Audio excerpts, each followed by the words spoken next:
Welcome to the Global Book Launch Party. Rich Bontrager with you, and I'll be your host for the next several hours, introducing you to 22 different entrepreneurs, leaders, influencers who have made a book together, and we are going to feature them and dive deeper and deeper into it. And in fact, we are so thrilled to be launching this because they have worked to share their personal stories. This is not a theoretical book. It's a very personal, deep dive book into their life as being entrepreneurs, leaders, and influencers. And also throughout the show, we will be having the chance for you to purchase this amazing book right there, The Hard Work or Success. It's all about the hard knocks of life, but also succeeding in life and in business. We have different iterations of the book. So throughout the show, you're going to see this one's for Australia. Hit the QR code and order it. But we have multiple variations that you can get directly from Amazon. So please pay attention and join in wherever you're at from around the world here today. And this book is part of the ECI community. That's how this group came together. ECI has redefined the entrepreneur journey as the first of its kind global entrepreneurship community. It brings together entrepreneurs locally, nationally, and internationally for collective success by sharing wisdom and insights, upskilling one another, and offering support and referrals among authentic, committed business professionals. ECI fosters a powerful community where entrepreneurs grow together. This transformative network showcases the true power of collaboration, reshaping the future of entrepreneurship for success. And the Hard Work and Success book amplifies and showcases that and the true impact of ECI. That's what it's all about here today. So we're going to get this party started because we got a lot to get through here today, and we have people actually waiting backstage to become a part of this. And let me just check real quickly here. Oh, yeah, people are all excited. Look at this. We've already got a big Yahoo coming in. Look at that right there. So we are ready to rock and roll, and let's get it started with our first leader entrepreneur. Kira Hennihan from Ireland is with me. And Kira is one of those people that she talks about herself very openly as being true, authentic, and she's always jacked up. Kira, welcome to the book launch party. Can you hear me, Kira? Yeah, it's coming in a little bit laggy, Rich. I can hear you. Can you hear me? Okay. Yep. Go. And we're going around the world, so there will be a little bit of a lag, but you have been a part of this mission to put this book together, and you help people share their stories. So tell me a little bit about the people in this group and sharing their stories through this new book. So it's really laggy. It's probably internet on my side, Rich. Can you hear me? Yeah, I can hear you.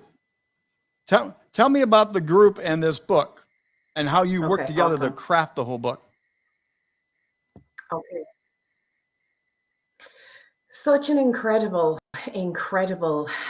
experience, having 22 different people come together and really dig deep, genuinely go to the depths of themselves to find a story to tell. Having that all happen, the dynamics of all of that being but then to see who they really are. And this entire experience has been incredible because each person has come in and gotten involved and got stuck in and didn't. Incredible. Now, you began being an entrepreneur at age 6 yourself, correct?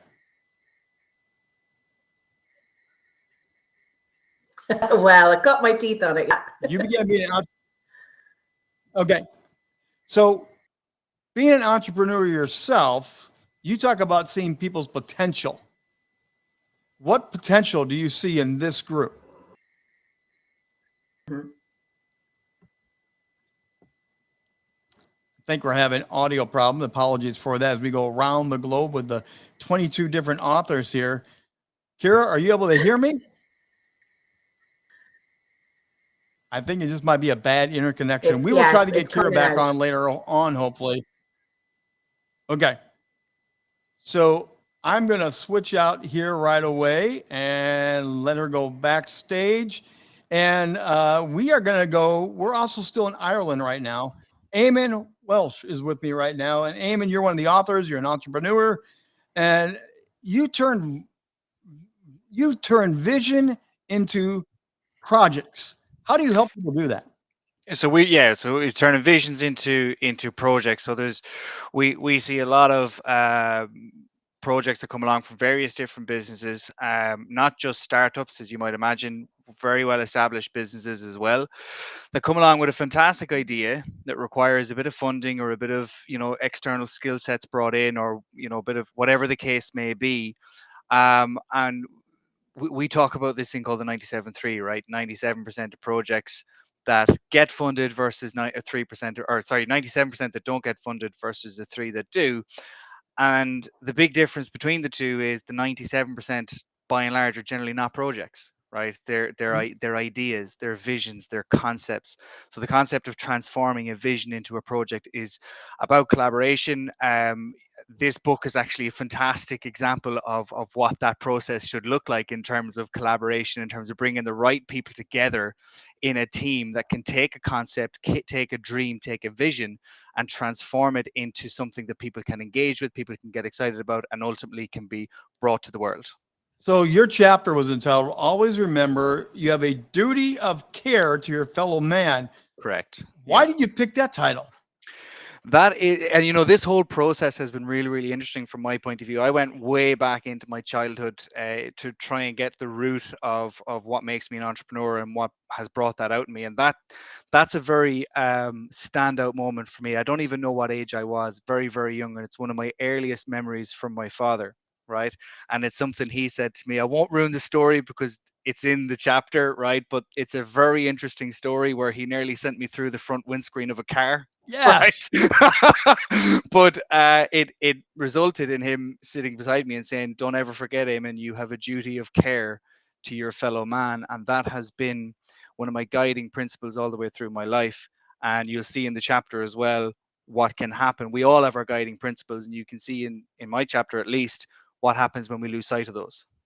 Well, and you also talk about the impact of your father in your life, on your career and everything.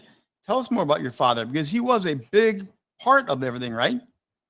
Yeah, so my father is, although he probably wouldn't agree with me himself, but he is an entrepreneur in the truest sense. He's a farmer. My whole family background, we've been farming in the west of Ireland since the 1800s. And in my mind, farmers are the original entrepreneurs, or as I like to call them, the agripreneurs, right? Yep. Because for a lot of time with farmers, it's life or death. It's problem solving and creating the business and driving the business forward is life and death for the livestock that they're managing or the crops that they're managing and all the rest of it. But my father took it he diversified during the Celtic Tiger years in Ireland and created a plant hire business from nothing when there was literally absolutely nothing in Ireland. He built a plant hire business. So that's the environment I grew up in. I grew up in, be up before the sun, be out of bed before the sun, and the work ethic that goes with it, and what some might call the hustle and the grind was just normal for us growing up. How did that formulate you? How did that build you up when you went solo on your own as an entrepreneur? Did that those type of building blocks really help you? Yeah, because it instilled in me this sense of some people talk about failure isn't an option, but when I think back and I look at my father, I mean, failure wasn't a thing. There was no, I mean, if a track came off a machine, if a tractor broke down, if you just had to solve the problem. There was no such thing as, oh, we'll deflect that responsibility over to someone else, or we'll do what, we'll just go home and have a cup of tea and forget about it, right? If that happened, we didn't eat. So there was no such thing as this problem cannot be solved. So I grew up and I was probably into my 20s before I actually realized that that's not how most people think, right? Doing this book, because you all work independently, there wasn't a lot of crosstalk. You were told, go write your chapter, submit it, and they'll take care of the rest. So what was your experience doing this independently, but knowing it was going to come together? Was that a challenge? Was that easy for you? it was challenging. It was challenging in the sense that, as I said, I went very deep back into my past and came all the way through.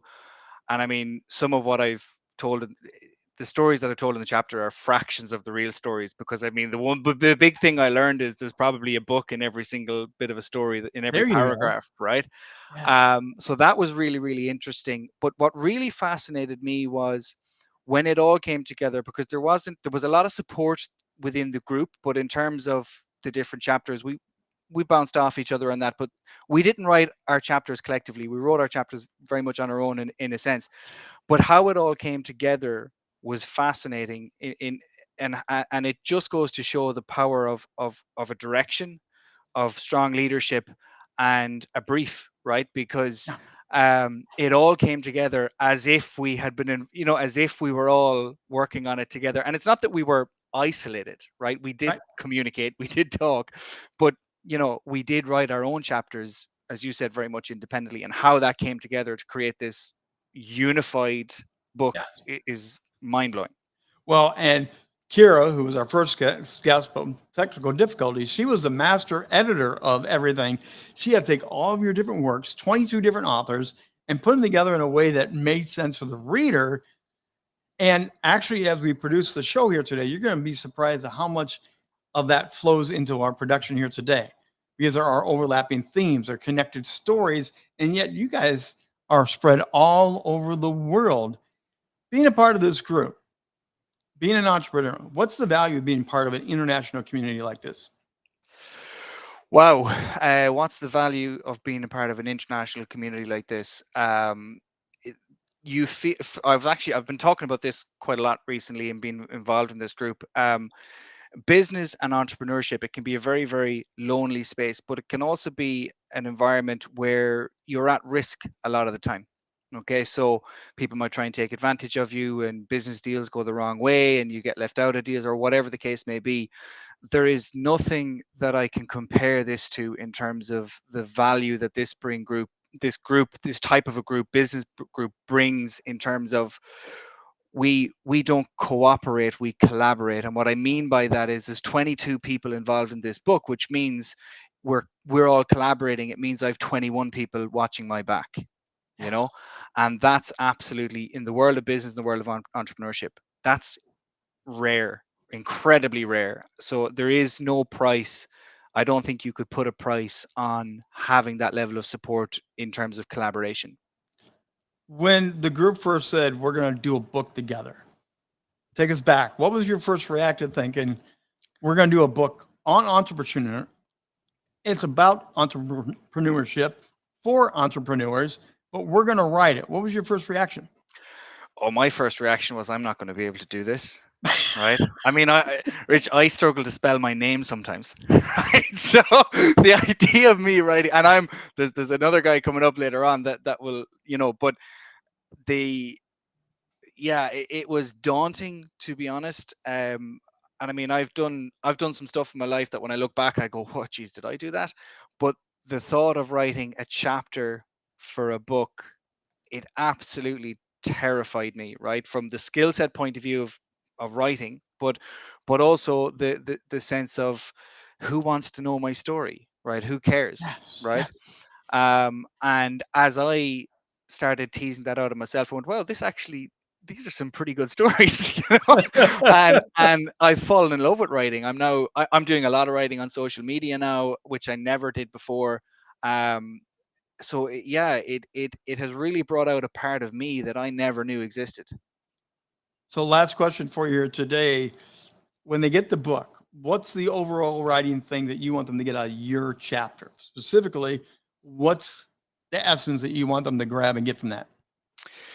So the thing I want people to take from mine is have a look at the guiding principles that are laid out in my chapter, and have a look at what happened when I moved away from those, right? Mm. And take from it. You find your guiding principles, use some of mine if they resonate with you. You'll have several of them throughout the book, but once you've found your guiding principles, use them. We've an expression in Ireland, keep between the ditches, right? So use those guiding principles to keep your bearings, to keep you between the ditches, and don't lose sight of them, because things can go very, very wrong when you do. Eamon from Ireland, and you're not the only one we got from Ireland here today. So thanks for taking the time and being with. Congratulations on the book launch, Sue, by the way. Thank you very much, Rich. Wow, here we go. Spin the dial once again. Next up is going to be Joseph, and we're going to have Joseph beam right in. And again, he's from Dublin, Ireland. They've got so many people from Ireland in this group. I think we cover a lot of ground in Ireland. So if I'm going to go find him over here, I see a smiling face backstage. Now live, Joseph, how you doing? Hey, Rich, great to be here. You know, I also love the Dublin accent or the Ireland accent. So I just naturally fall in love with you people. Of course, that's what we're here for. So you are a facial analyst, an expert in lie detector and in clear sight communication. Before we get into your chapter, what in the world is that all about? Yeah, I've for many years now, I've worked with an ancient Chinese skill, which is literally reading people's static facial features. But I've also done a lot of study of body language. I've done a lot of work online with former FBI trainers in negotiation, body language, interrogation. So I listen to what people are saying, but I also listen for what they're not saying, what they're avoiding, and I look at what their face is telling me, whether their face is telling me the same as what their words are saying. Fascinating. Now, how has that helped you as an entrepreneur? Does that directly overlay as an entrepreneur? Yeah, absolutely. Because I'm having to negotiate. I'm having to communicate. I'm having to convince people that what I'm saying, that I'm real. I'm having to get my message across to people in the way they need to receive it. Because one of the mistakes we tend to make is we come from where we're coming from, rather than connecting with people where they're at or where they want to be. So I'm tailoring my message and helping others in terms of my training. I'm helping others to tailor their message to the people they're speaking to, or they aspire to speak to. So your chapter is entitled "A Game of Three Halves." Yeah, absolutely. So first of all, that's bad math, but that's okay. We'll let that slide. But can you highlight what are the three halves that you wrote about? Yeah, I must reread the chapters. It seems like a lifetime ago. Yeah, I mean, I titled it Three Halves because I just like to introduce a bit of humor to things anyway. Because I guess I was a therapist for 30 years, and I've dealt with a lot of people in places of deep pain, and some of my chapter is about deep pain. Mm-hmm. And really, it's the key point for me in essence is that entrepreneurship can be a lonely place. But no matter what pain you might feel in the process, there's always a way through. And that's one of the blessings of this process, but also this community, that the Eamon touched on it with collaboration. And there's been so much support, not just in terms of the writing, but in terms of what it's brought up for people in the writing process, and the doubts, the memories, even in some cases. Yeah. And the doubts that it brings up in terms of, oh, can I do this? Where can I go from here? So there's been so much incredible support there. And that's it's probably not so much spoken about in the book, but it's one of the things to remind ourselves that the importance of community, the importance of people. We're in an age of AI and all of that, but it still comes down to people, connection, community, communication. So it also sounds like it's almost therapeutic for you to write this out and relive some story, bring it to paper with it. Did it feel that way after a while? Yeah, but it wasn't therapeutic in the sense that I wasn't processing a lot of deep pain. It was actually keeping the vision of why we're writing the book in the first place. Yeah. You're writing it to encourage people, to inspire people, to give people a lift when they're down, and to remind them that there's always light out there. There's always light ahead. Now, there's a quote from your particular part of the book that I actually loved. It says, if I were to sum myself up in 2 words, it would be, don't follow rules. Mm-hmm. Can you explain that? Yeah, absolutely. Give me a rule and I want to break it. Like we're natural rebels here in Ireland anyway. But I steer clear from the sort of the violence that might be associated, but rebellious in terms of humor, winding people up, as we say here, busting your chops, I think you say in the US and Canada, and bringing humor in because humor is an essential component in life. And one of the things I love is research by the Harvard psychologist Sean Achor. He's written a book called The Happiness Advantage, but his research shows that we're actually 31% more intelligent when we're happy. Wow. Really? Yeah. Wow. Well, then I'm a genius. I'm having fun all the time. That was what I was saying, Rich. When you share those things in the book, well, let me rephrase it.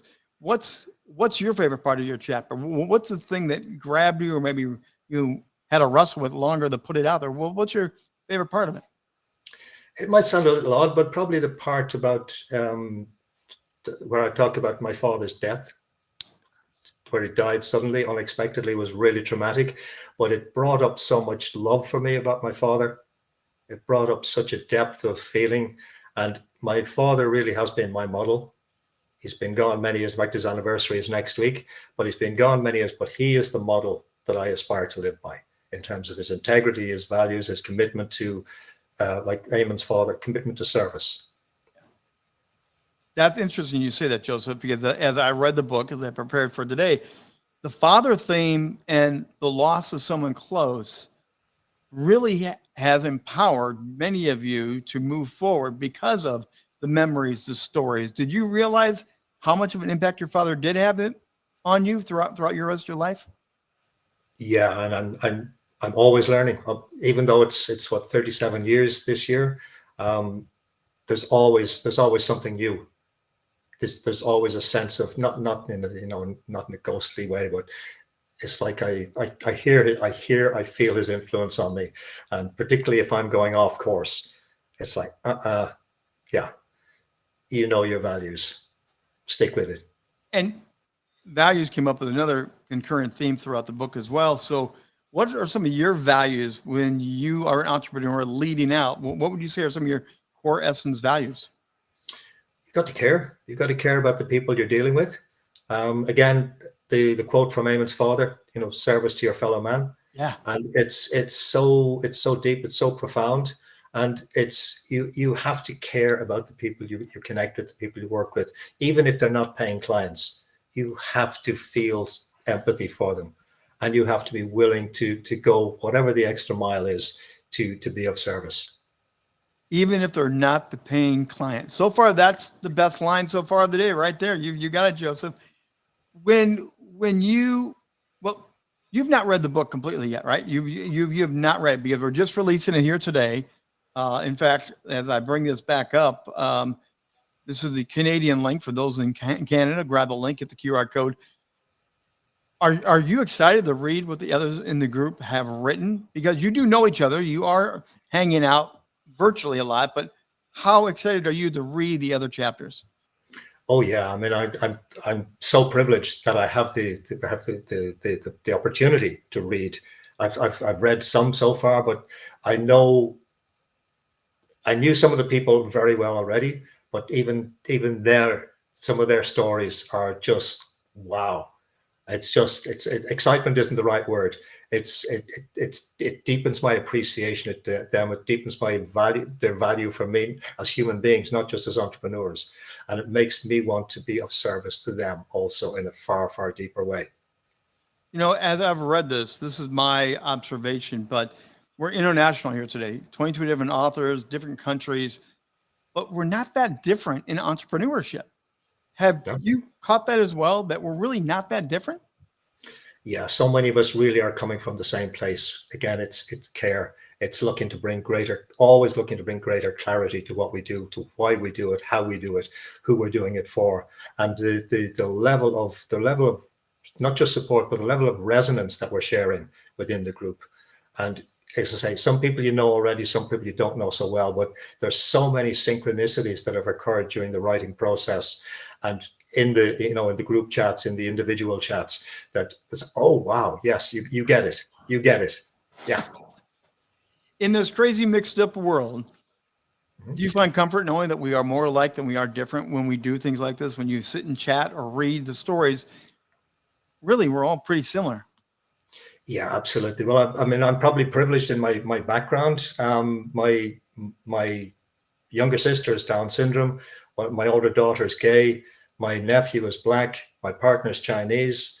So, We have the whole UN right there. There we go, right there. Yeah. Before I let you go, what would you want the readers to get out of your story? And again, they're very personal, they're very deep. I want everyone to realize what you're reading is very painful, gut wrenching, and fun sometimes. But what do you want people to really take away from reading about Joseph? Yeah, that there's always a light. There is always a light ahead.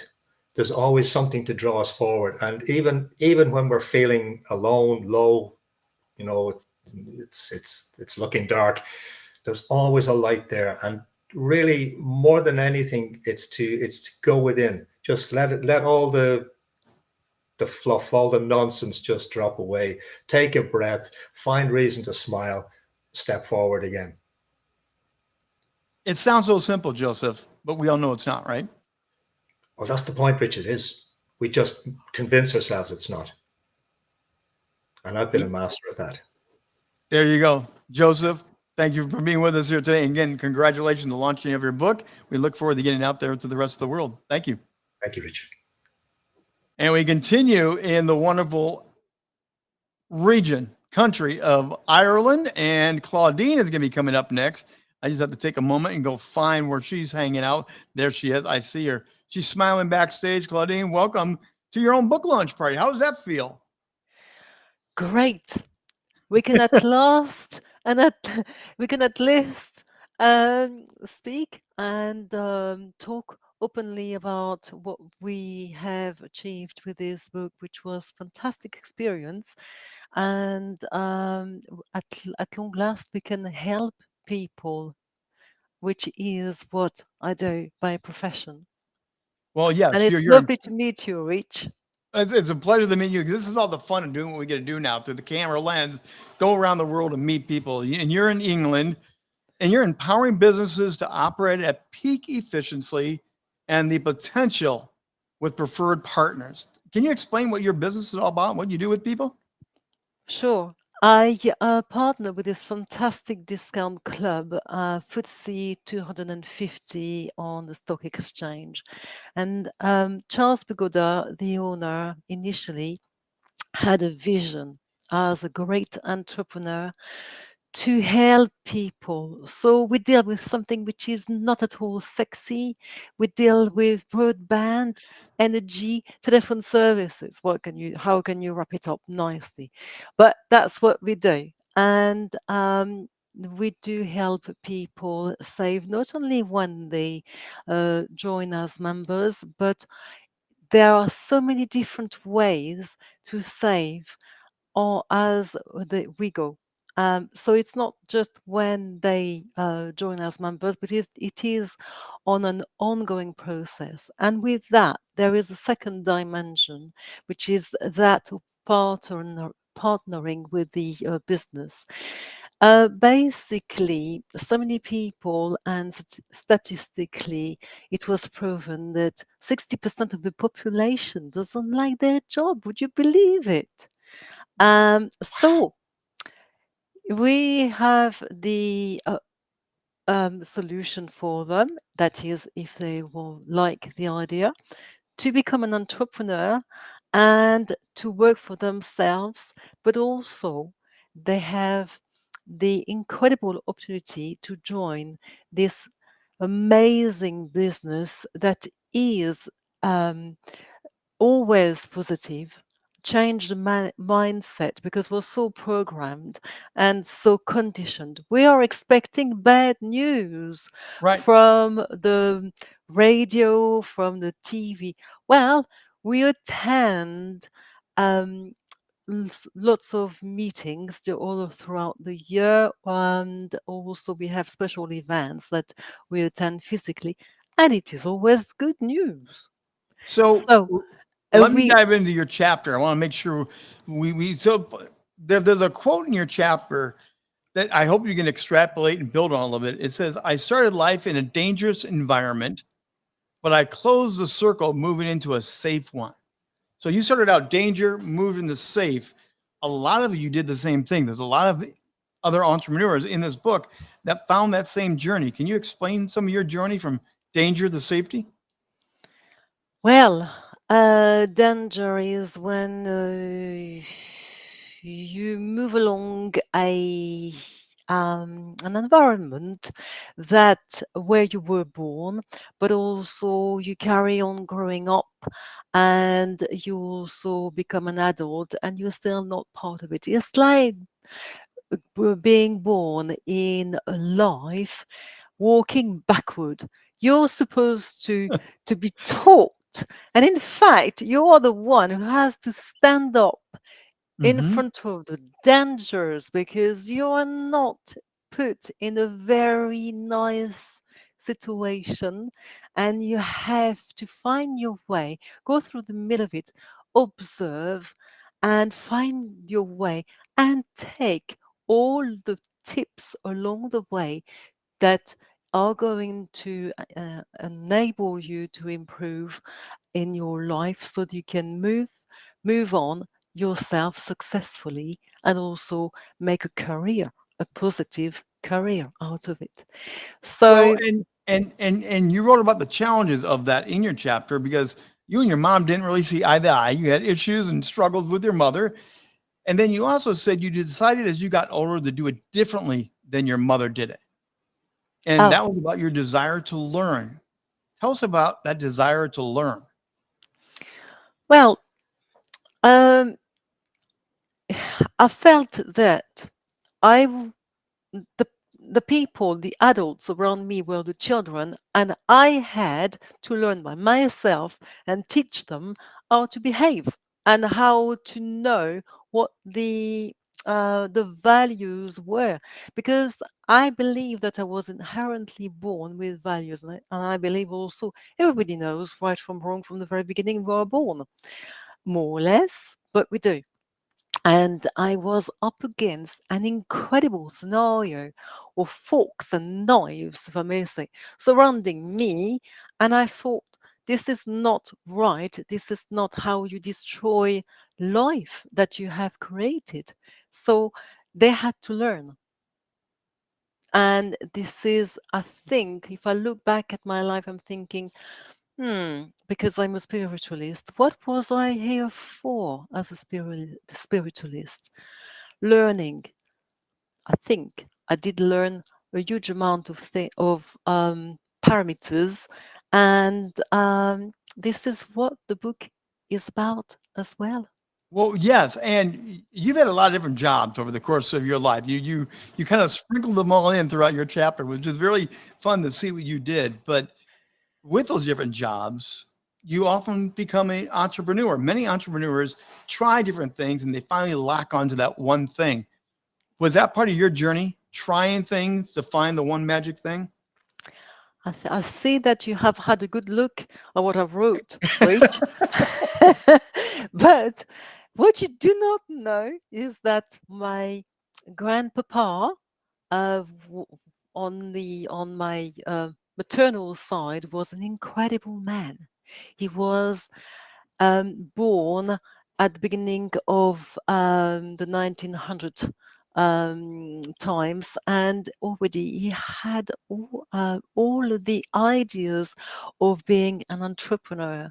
And I would say that um, my parents also were a bit of an entrepreneur type of Oh, background. But what you do not know, or perhaps what you have, but perhaps you have guessed it, I don't know, is that I'm extremely independent. So I hear, I yeah. don't know, I but kind of got that from the book, and I think that's where you and your mom clash. I think you had a little independent struggle from mother, um, but I do like how you end your chapter. You closed your chapter with saying, "Have fun." How important is it as an entrepreneur to have fun? well, it is the essence of life. We are here to learn, we are here to create, but create beauty, and also to have fun with people.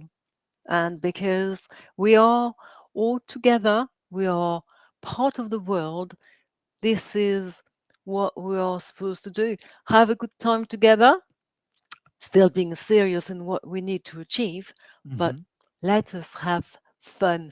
Let us not anybody being in the way, whoever they are, whoever they pretend to be, and misguide you. The route is in front of us. We know exactly what we want. Let Claudine, us have fun with it. that's a great way to wrap it up because we're going to have a lot of fun. We've still got a long way to go for a very fun book launch. Claudine, thanks for being a part of this, and congratulations on your portion of the book being in this amazing book. Thanks very much. Thank you so much, Rich. It was a So we're going to move on, and let me get this right now. As we travel around the world, we are going back to Ireland. No, Sweden. Sweden, excuse me. We are going back, and Katharina is going to join me. And I think you got one of the cool backgrounds so far. You have the horses, the green color, the lushness. That's a great Yes. place to be right now. I just want to hang out with you. Is that okay? Yeah. You are so very welcome to come here. So I just look out of my window and there they are. So you are helping rediscover peace and well-being with horse-guided healing and holistic health solutions. That's your business. Tell us briefly about what you do and how you do it. Yeah. We are not riding here.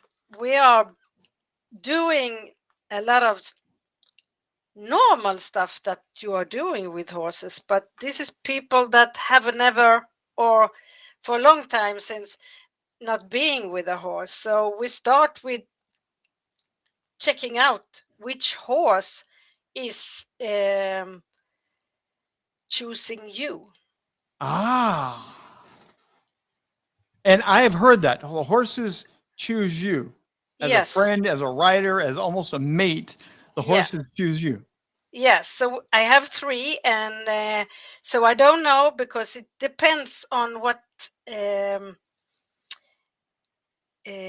state you are in and how you are today. So it depends on, and we will see what horse will come towards you. So that one we take into the stable and we start to connect with each other. So, And then, yeah. so your chapter is Walk by Faith, Not by Sight, My Journey of Resilience and Purpose. So Yeah. tell us a little bit about your chapter and what you wrote, because again, these are all personal stories. So share a little bit of your story.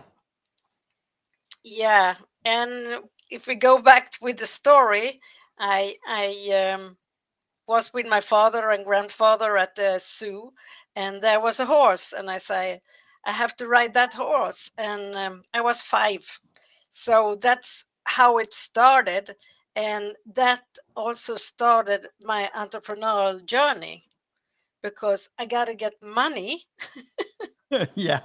to have a horse. So that's how I started my journey because that was the drive. And speaking about drive, because again, your chapter includes resilience and purpose. How closely linked is purpose and passion, do you think? Yeah. For me, very close. For me, very close. Yeah.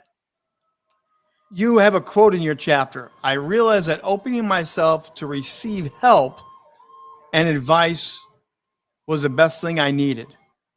Yes. How Yeah. important is that for entrepreneurs to be open to receiving advice?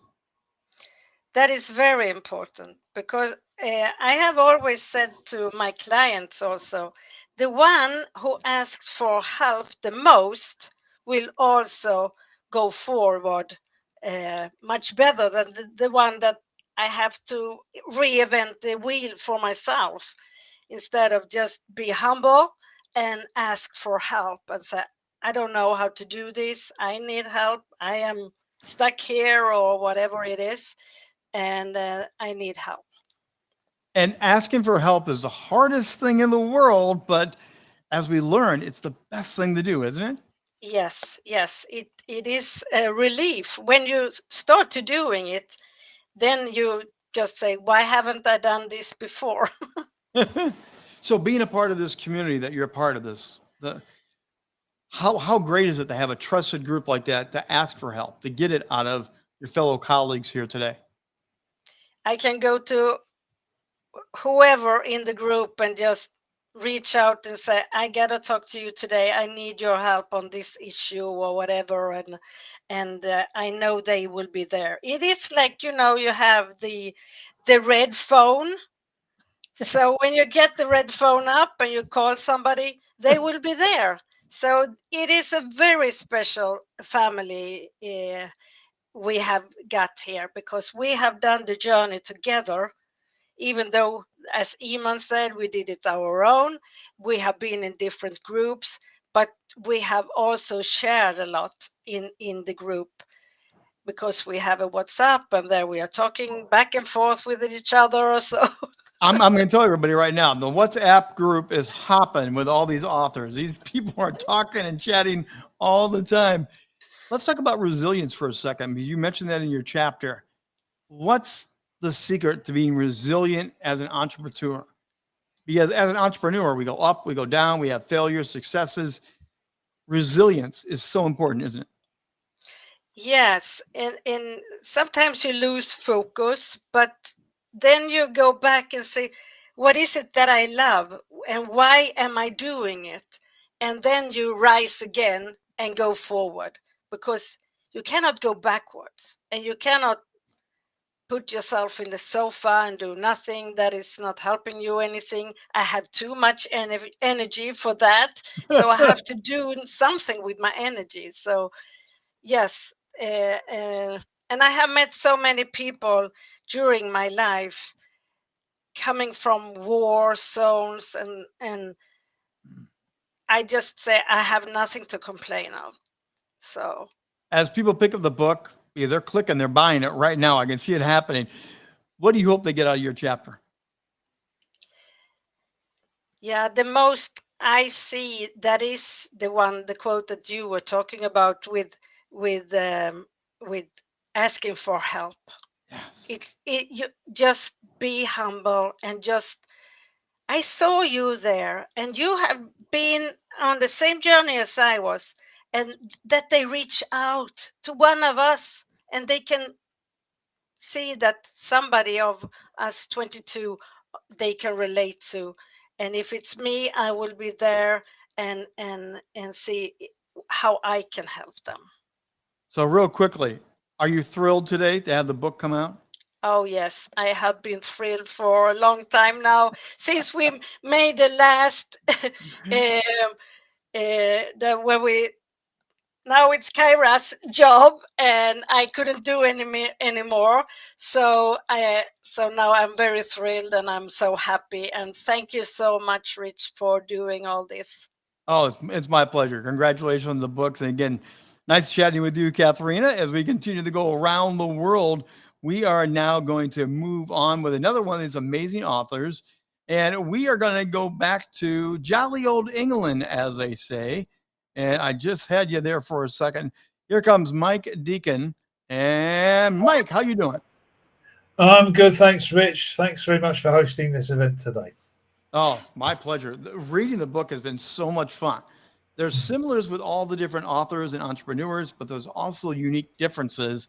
And honestly, I just want to say for everybody, thank you all for being so honest and transparent.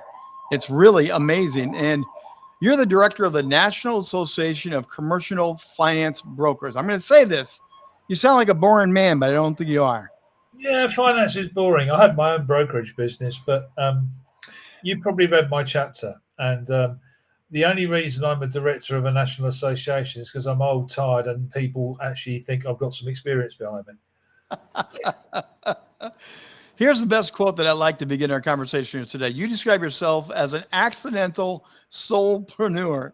I think a lot of us can relate to that, but why do you say that about yourself? Because I never intended to be one. It sort of happened.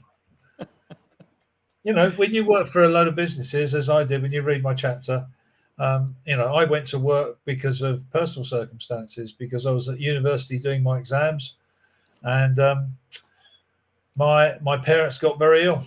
My father collapsed with a heart attack, and my mother wasn't working, so someone had to go and pay the bills.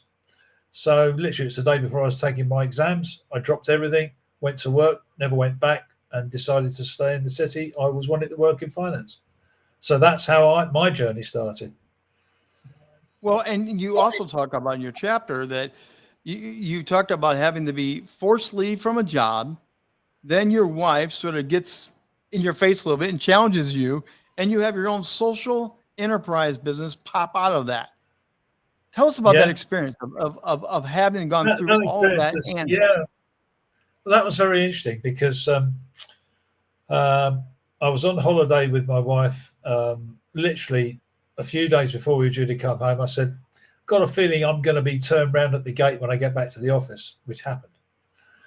And then they invited me to see out my contract, which was fine. I'm being very careful about not spoiling too much for everyone who is going to buy it and read the book.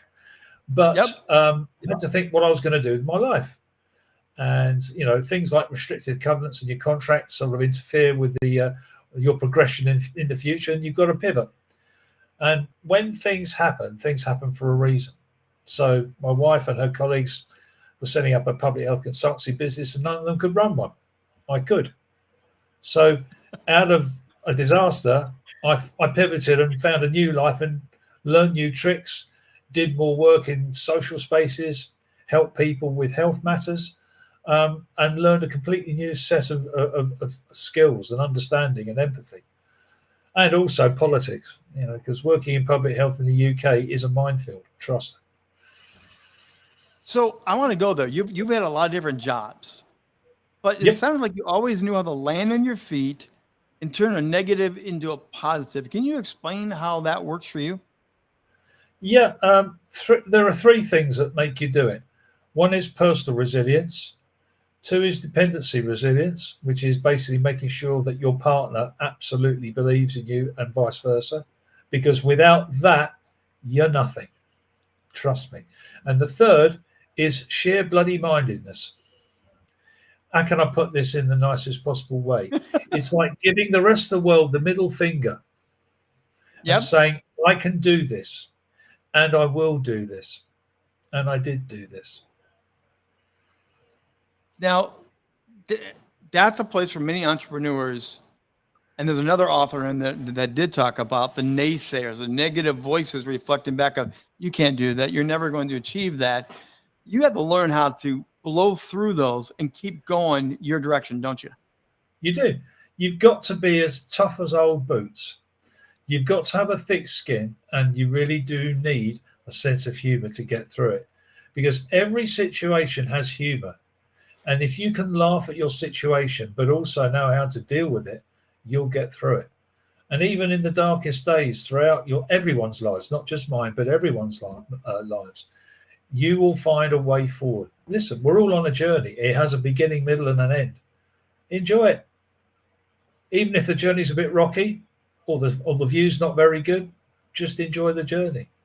And above all, you're doing it for other people as well. You're not doing it for yourself. You're doing it for your wife, your family, your friends, and the people that you do business with, because they're the ones that are going to be your biggest advocates. So is that part of your entrepreneurial spirit that you have to always remember you're doing it for others? You're doing it for others. It's not about you. Yeah. Yeah. I mean, the most important sentence I have in my vocabulary is, how can I help you? Not what can you do for me or what's in it for me. It's how can I help you? It's the first question you always ask, because people then feel at ease, because you're not trying to push a suggestion or push a sell. There are so many entrepreneurs that push first when they really should be listening and actually asking the inquisitive question, and then getting the answer that they hope to get, which is an open answer from the respondent. So let's poke a little bit deeper on that. The idea of being a listener, because entrepreneurs are always usually high driven. They're going to be passionate. Sometimes shutting our mouth and listening doesn't come natural for entrepreneurs. Can you help us out with that, please? Yeah, it's really, really simple. If you want to be successful, help people that are aspiring to be successful, because they may be far better at what they do than what you do for yourself. So you're mutually learning as well as helping. Okay. Now, if someone's got a request for money, right, there's only three answers you're ever going to give them, which is yes, no, or maybe. Okay. If you know it's a complete lemon, it's a no. If you know you can help for sure, it's a yes. Most of the answers are a maybe. And that's the most important thing. Always be prepared to listen, because you're going to learn something every time you help somebody. Even if you know the answers already, you'll learn something different. There's power in that, in what you just said. Being an active listener makes you a better boss, makes you a better husband, makes you a better whatever. Active listening in so many areas can help you. And as an entrepreneur, you need to know what your customers and clients want. And if you're not listening, you're not going to get it, are you? Yeah, that's very true. And, you know, I've built through this wonderful group of people and others a network, not just in the UK, but around the world, where people come and ask me, can you help me? I can't always help them. But if I can't or won't because of different reasons, I will always try and find someone who can. And part of it is actually being selfless rather than selfish. If you're a selfless person, and by giving something completely without condition, and you get that back, maybe at a time and place in the future that you're never going to really expect, things happen. If you do good, you will get good. It's just sometimes a long wait, and there's a lot of people who are impatient who can't wait. So, Mike, really quickly before I let you go, yes, what did you learn about yourself doing this book? What did you personally learn on your journey? I learned to actually not be afraid to tell people difficult things and tell my story, and tell people that actually you don't have to be perfect. You just got to be dogged. I love it. Mike, thanks for taking the time. Congratulations. Your book is launched. It's being sold. Have a good day. Oh, thank you. You too, Rich. Thank you. Continuing to travel around the world and bringing more of these amazing authors. We have 22 different authors to bring into today. Paul Reese is going to be coming up next. And if I can go find Paul backstage, where did he move to? Way down there. Paul, how you doing? Come on in. Rich, how you doing? And thank you for the intro, man. It's great to be here. It's great to have you with us. And again, you're part of this amazing book. And you're an owner of Paul Reese's Business Coaching. You work with people to help them scale their companies and be entrepreneurs and top leaders. Do you have a lot of fun doing that? Oh yeah, it's something I've loved for 20 years, and something I will always love is probably my medication. I really do enjoy going to work. The true medication. I love that. Now, your chapter is the true business money alignment, the reality of debt addiction. I read that several times. And I had to pause and say, I'm reading it right. What do you mean about debt addiction? Well, especially these days, debt is very easy to get hold of, and it can become your crutch, like false money, almost like false profits in life. So debt addiction is something that I first inherited in my youngest childhood. And that was basically because, my mother purchased all our Christmas presents and things on hire purchase, which effectively debt then created the happiness in our life. So it was an odd situation, but not really. It's quite common also. So let's get into your story a little bit. You were labeled dyslexic. How did that impact you? It made sense. I was lost. I was lost and predominantly thought I was just a dumb, thick person. I was labeled as someone that was gonna an unachiever in life. So when I finally, at the later age in life, had that label, that diagnosis, I was dyslexic, it just actually produced a recovery in me. So here you are, dyslexia, writing a book. When you were younger, did you ever think you were going to do that? Oh, no, not at all. I mean, pen and paper was something that rarely came into my daily habit. Even in school, it was a pen brought on anxiety. So thinking that I could write in a book, well, yeah, it was that was way out of my comfort zone. But then came along a teacher that taught you about one-on-one coaching. Tell us about the impact of that teacher. Oh, Mr. Gwyneth Davis, yeah, typical Welsh name. An incredible angel of a teacher. This man really gave us room to think how we wanted to think. And he allowed us to be exaggerative without thinking. And that's when I really tapped into my mind for the first time ever. He was an incredible, wonderful awareness. He didn't teach, he allowed. There was a huge difference. He allowed you to be yourself in the class, and you become a self-taught person, because effectively he didn't have to deliver the work. He presented it and allowed us to learn in our own way. It was incredible. You and I can spend an hour on that topic right there, my friend. That's absolutely amazing gold. Yeah. If we were able to replay that, I'd replay it over and over again, because being able to be self-taught it locks on so many different doors, doesn't it? Yes.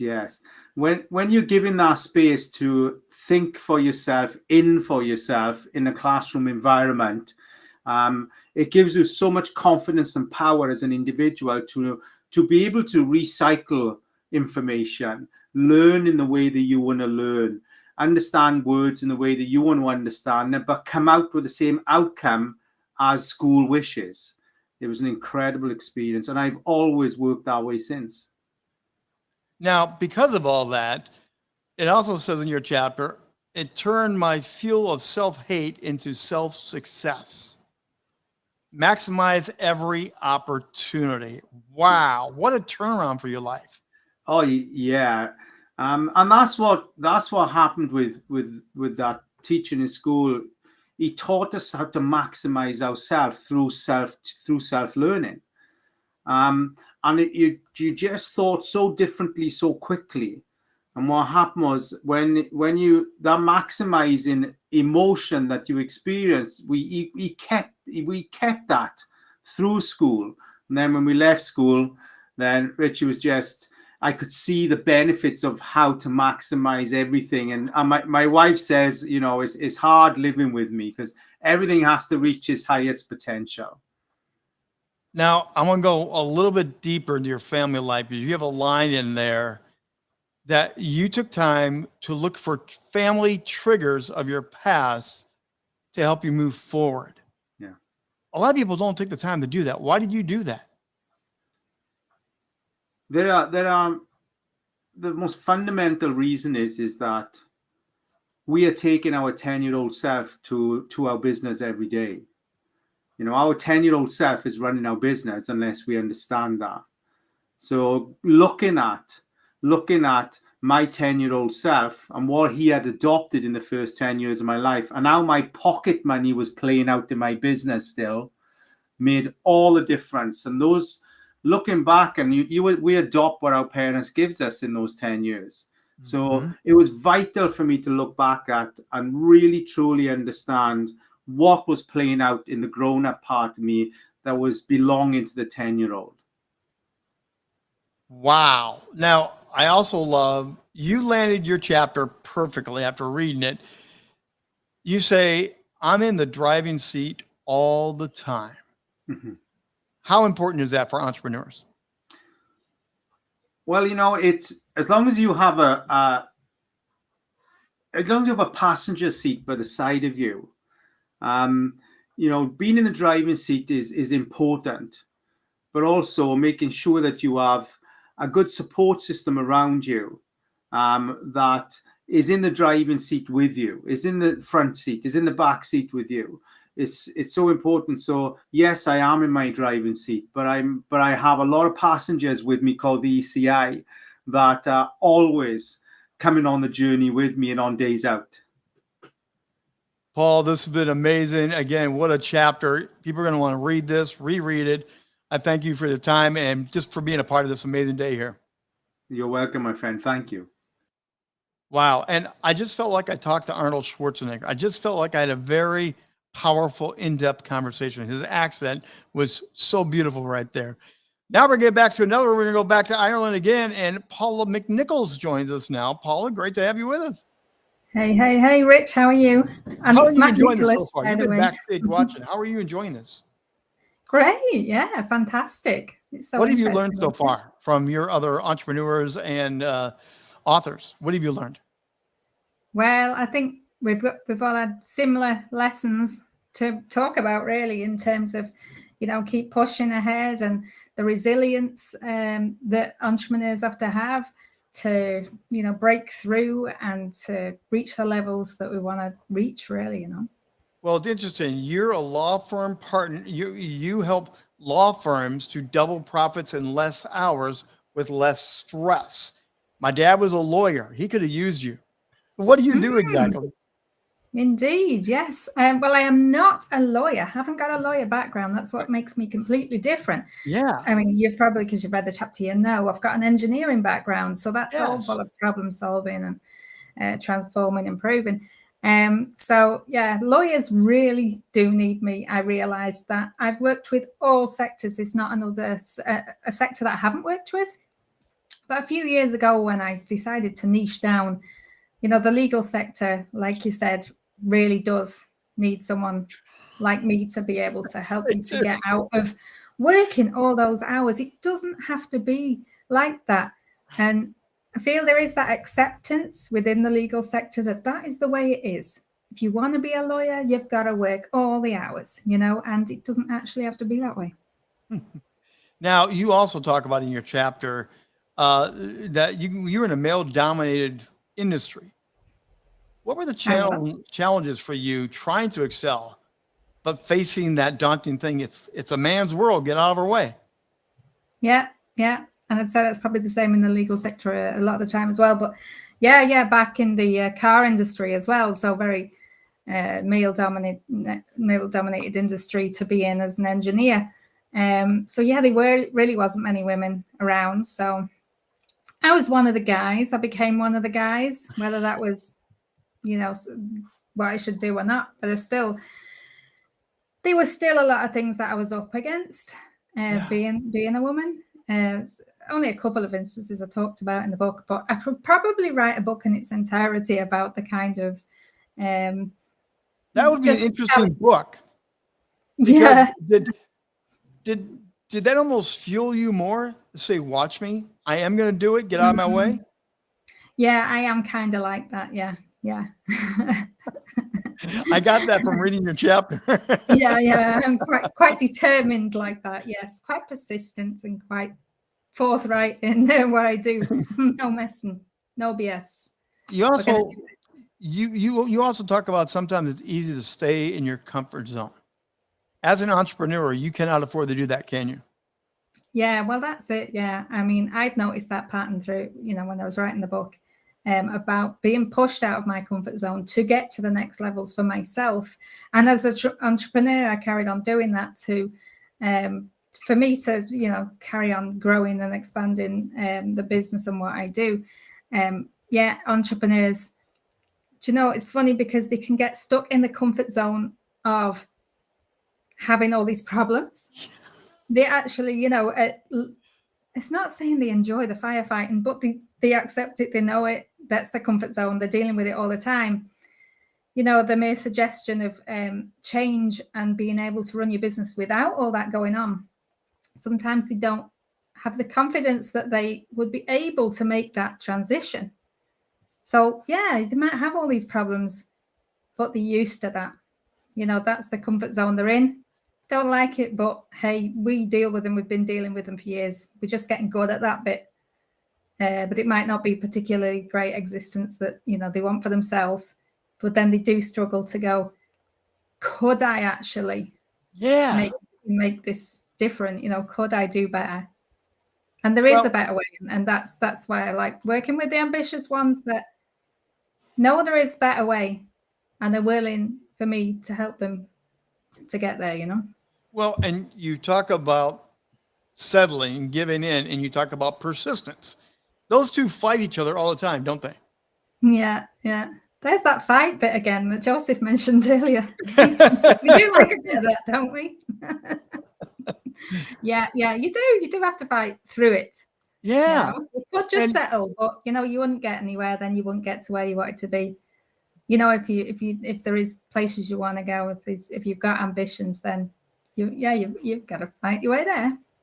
So also in this chapter, you talk about the 3 C's, the system to life. But give me one of the 3 C's. Let me know what one of them is. Well, the biggest one's communication, actually. Well, why did you frown when you say it? Communicating, you frown when you said it. No, it's not a frown, but like it's massive, isn't it? Communication. You know, everyone talks about that. It is the root cause of all issues within the business is communication, and probably life as well, if you really think about it. Paula, So when yeah, you first- communication is very important, and using that in terms of the connecting with the people. I mean, definitely in business, yeah, you have to have really good communication with your team and communication systems to habitualize that, systemize that. You know, because we hear about it all the time. Oh, yeah. Miscommunication, breakdowns in communication. That's what causes all the problems. So So learning how to do that better is really essential. So I've been watching the WhatsApp chat. You guys chat and talk and tweet all the time back and forth. How important is communication in the process of writing this book? Because you did a lot of it alone, but now you collaborated to make a book. How important was communication in doing this? Well, it was fantastic that we had these book buddies when we first started.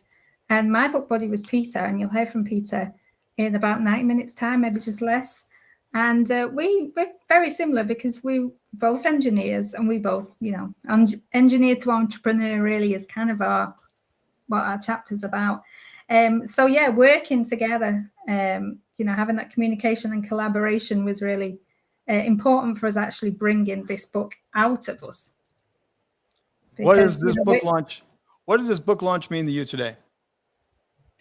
Well, you know, I never thought I was a writer. I still don't think I'm a writer.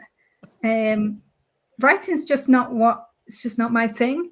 So I was like, no, I'm just never going to be able to, you know, put this together. But myself and Peter, we've developed a system to make it happen because we do that. And so it wasn't actually talking to be able to get the words out rather than, you know, blank piece of paper, I've got to write something on it. It wasn't like that. It was more, we developed a system of being able to transcribe what we were talking about to be able to put that into a book. So yeah, we developed a system that would help us to be able to do that better. So yeah, of course we did. Paula, congratulations. The people have been singing your praises, and a lot of people are going to go buy the book and read your chapter, I'm sure. So thank you very much for being here today. Thank you, Rich. Well, now we're going to go back, and we are going to go in Ireland once again. But I've had the privilege of getting to know this guy a little bit the last several weeks. And Aaron O'Dowd is joining me now. Aaron, great to see you. Am I coming through okay, Aaron? Can you hear me? Let's see if Aaron is a very special person in this community for many reasons. He's an entrepreneur, he's a podcaster, and he's pretty much legally blind. Aaron, how you doing? I don't know if Aaron can hear me right now. So, don't know why, difficulties here. Let's see. Everyone stand by.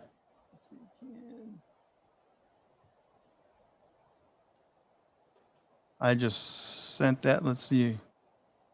Aaron, can you hear me at all? We were just on multiple calls early this morning, so I know he can hear me, but evidently we're having a technical difficulty. So I'm going to, let's stand by for a second. He uses voice chat and other things to help him get cues.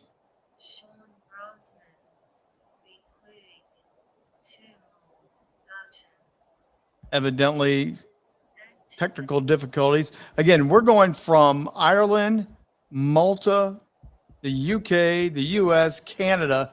It's been an amazing journey. Let's see if he's able to get me now. I think he's just having technical difficulties. So I'll have someone from the team reach out to Aaron, and we will come back around to Aaron. I'm going to jump ahead in our schedule then. For those tracking along with the team, we're going to jump ahead, and I am going to bring in Lee Tunnyware. If Lee is backstage, I see him right now. Lee is the guy that leads this amazing group. And Lee, great to see you. Hello, Rich. How are we doing? I'm doing great. How do you think this is going? This is your party, man. This It's is going very well. We've got a couple of technical difficulties, but bear in mind we're scattered all across the globe, so it's only to be expected. We're lucky to have the virtual world, if I'm honest. It really, really is. Now, you are the guy that leads the International High Performance Persona Development and Business Coaches. You have people through masterminds and other areas, but your passion is leveling people up, isn't it? Yeah, bringing people to the next level, getting them past their internal shackles, and I suppose helping them communicate to the wider world so people can see their superpowers. We've got an amazing community in ECI, and obviously this is just 22 of them, or 21 if you count plus me. Well, we have to count you. But it's interesting reading your chapter. Your chapter title was The Least Likely Entrepreneur, or The Least Likely Entrepreneur with the Most Likely the Failure. Most you likely thought, to be a failure, yeah. Yeah. So did you expect to fail as an entrepreneur, really? No, I think everybody else expected me to fail. I'm very, very dyslexic. I can't even read road signs. I'm lucky nowadays with apps and that, and I can talk to machines. A bit like Aaron there. Aaron's partially sighted, so he has to use like audible cues. Yeah. Yes. Nowadays, that's what I use in a sense where I can read stuff and stuff like that. My reading's improved a lot, but least likely to be a failure because I left school at 8.5. We were homeschooled, and I suppose growing up in the west of Ireland, like Ireland wasn't at the time in the early sort of, I suppose, late 70s, early 80s, there wasn't much going on here for entrepreneurial success, really. And so now you run an entire community. So your journey has been a self journey, very much overcoming dyslexia. How much was a challenge for that? Because I've talked to some people that say, it wasn't a big deal, I turned it around. Other people say it was a real hard journey. How was that for you? I think initially it wasn't hard. I made it hard just from the way I looked at it and my perspective. Once I pulled my socks up and realised, got out of the drama and armour, let go of the karma, I realised, yeah, I can do this. I had amazing insight because of a horse, believe it or not. Like Katrina was talking earlier. Like my biggest aha moment came from a horse. Yeah, when I was about 11, and my mum would always say to me, "Oh, you're a clever boy," but I never believed it because I couldn't read nothing, and my vocabulary was very small. So, and because we left school at a young age and grew up in rural Ireland, really every day was the same. So a lot of the time in my spare time, I would spend with a horse called Merrylegs, and I taught her to walk on her back legs, roll over, give the hoof, all the stuff you teach a dog to do. And there was a load of American tourists walking past, and I had her in the field. I didn't know they were coming. I was just doing what I normally done. And they thought it was amazing. They had to walk back and get their cameras and come back. And they said, that's the cleverest horse they've ever seen. And I got this, I don't know, eureka moment where I thought, well, Merrylegs can't read or write. And everybody sees how clever she is. So logically, yeah, I don't need to read or write to be clever. So I had that sort of pivotal moment, probably a bit like Paul Rees. And then once I saw that, I got past all the drama and just got into action. I had my first business at 12. So just moved on from there. So I do want to ask you, you developed a wide sense of awareness and an instinctual inner ear. You have a sense of hearing things, tuning into things. Explain that a little bit. I think we all have it. I just think we've probably been taught out of it.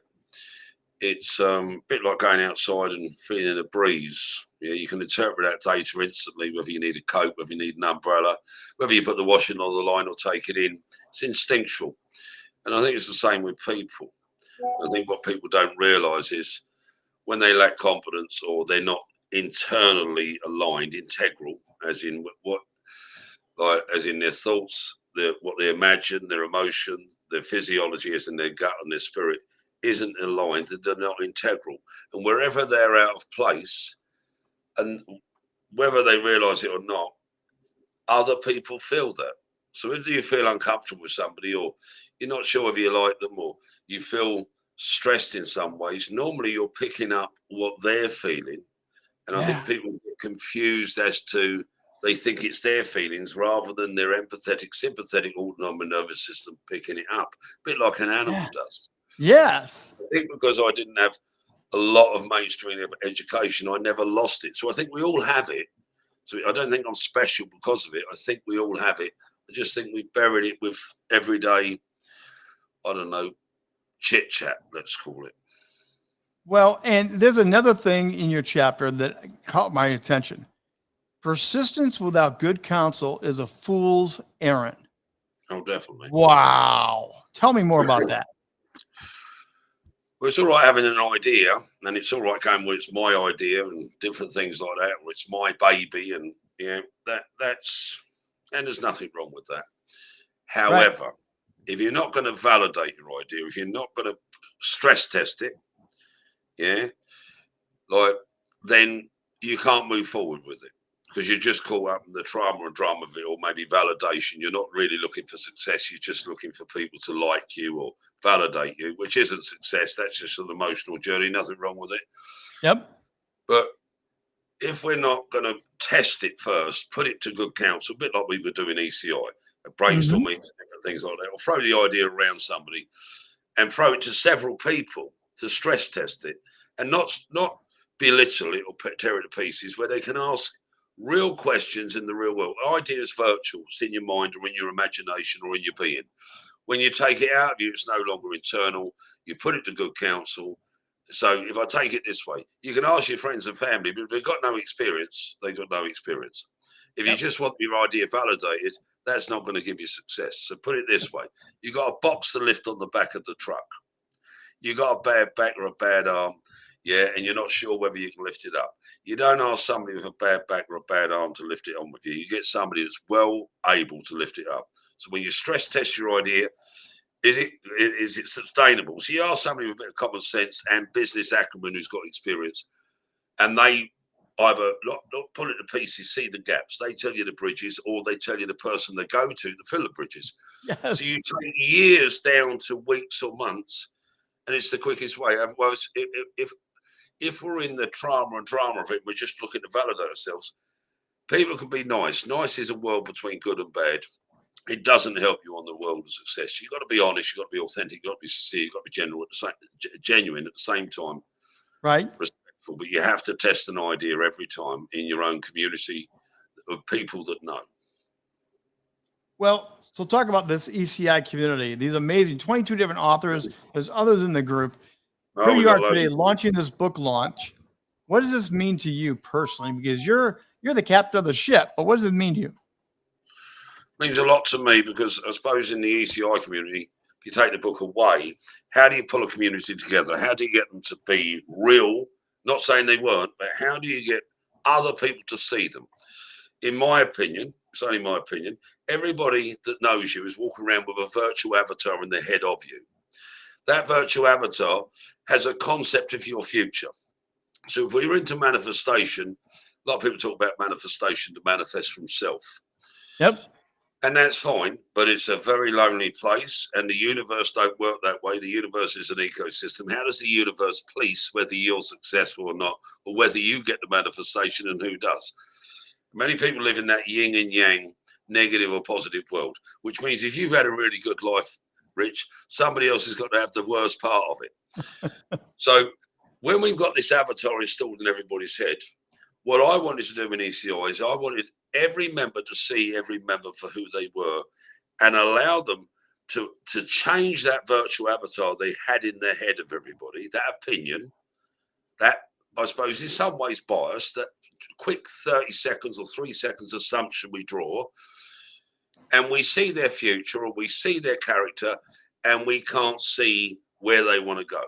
Right. So the reason the book, you said it to Joseph about therapy. In what I spent years like doing NLP, hypnotherapy, psychotherapy with clients in post-traumatic stress. People come back from war zones, and the entrepreneur is a very unique individual, because normally there's something in their past or something in their character that undermines them, and they can be their own worst enemy.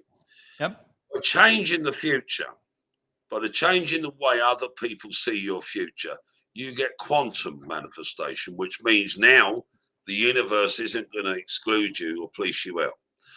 It's going to include you, because all the other people have this virtual avatar. This live stream tonight showcases phenomenal people, takes them from being invisible to being visible.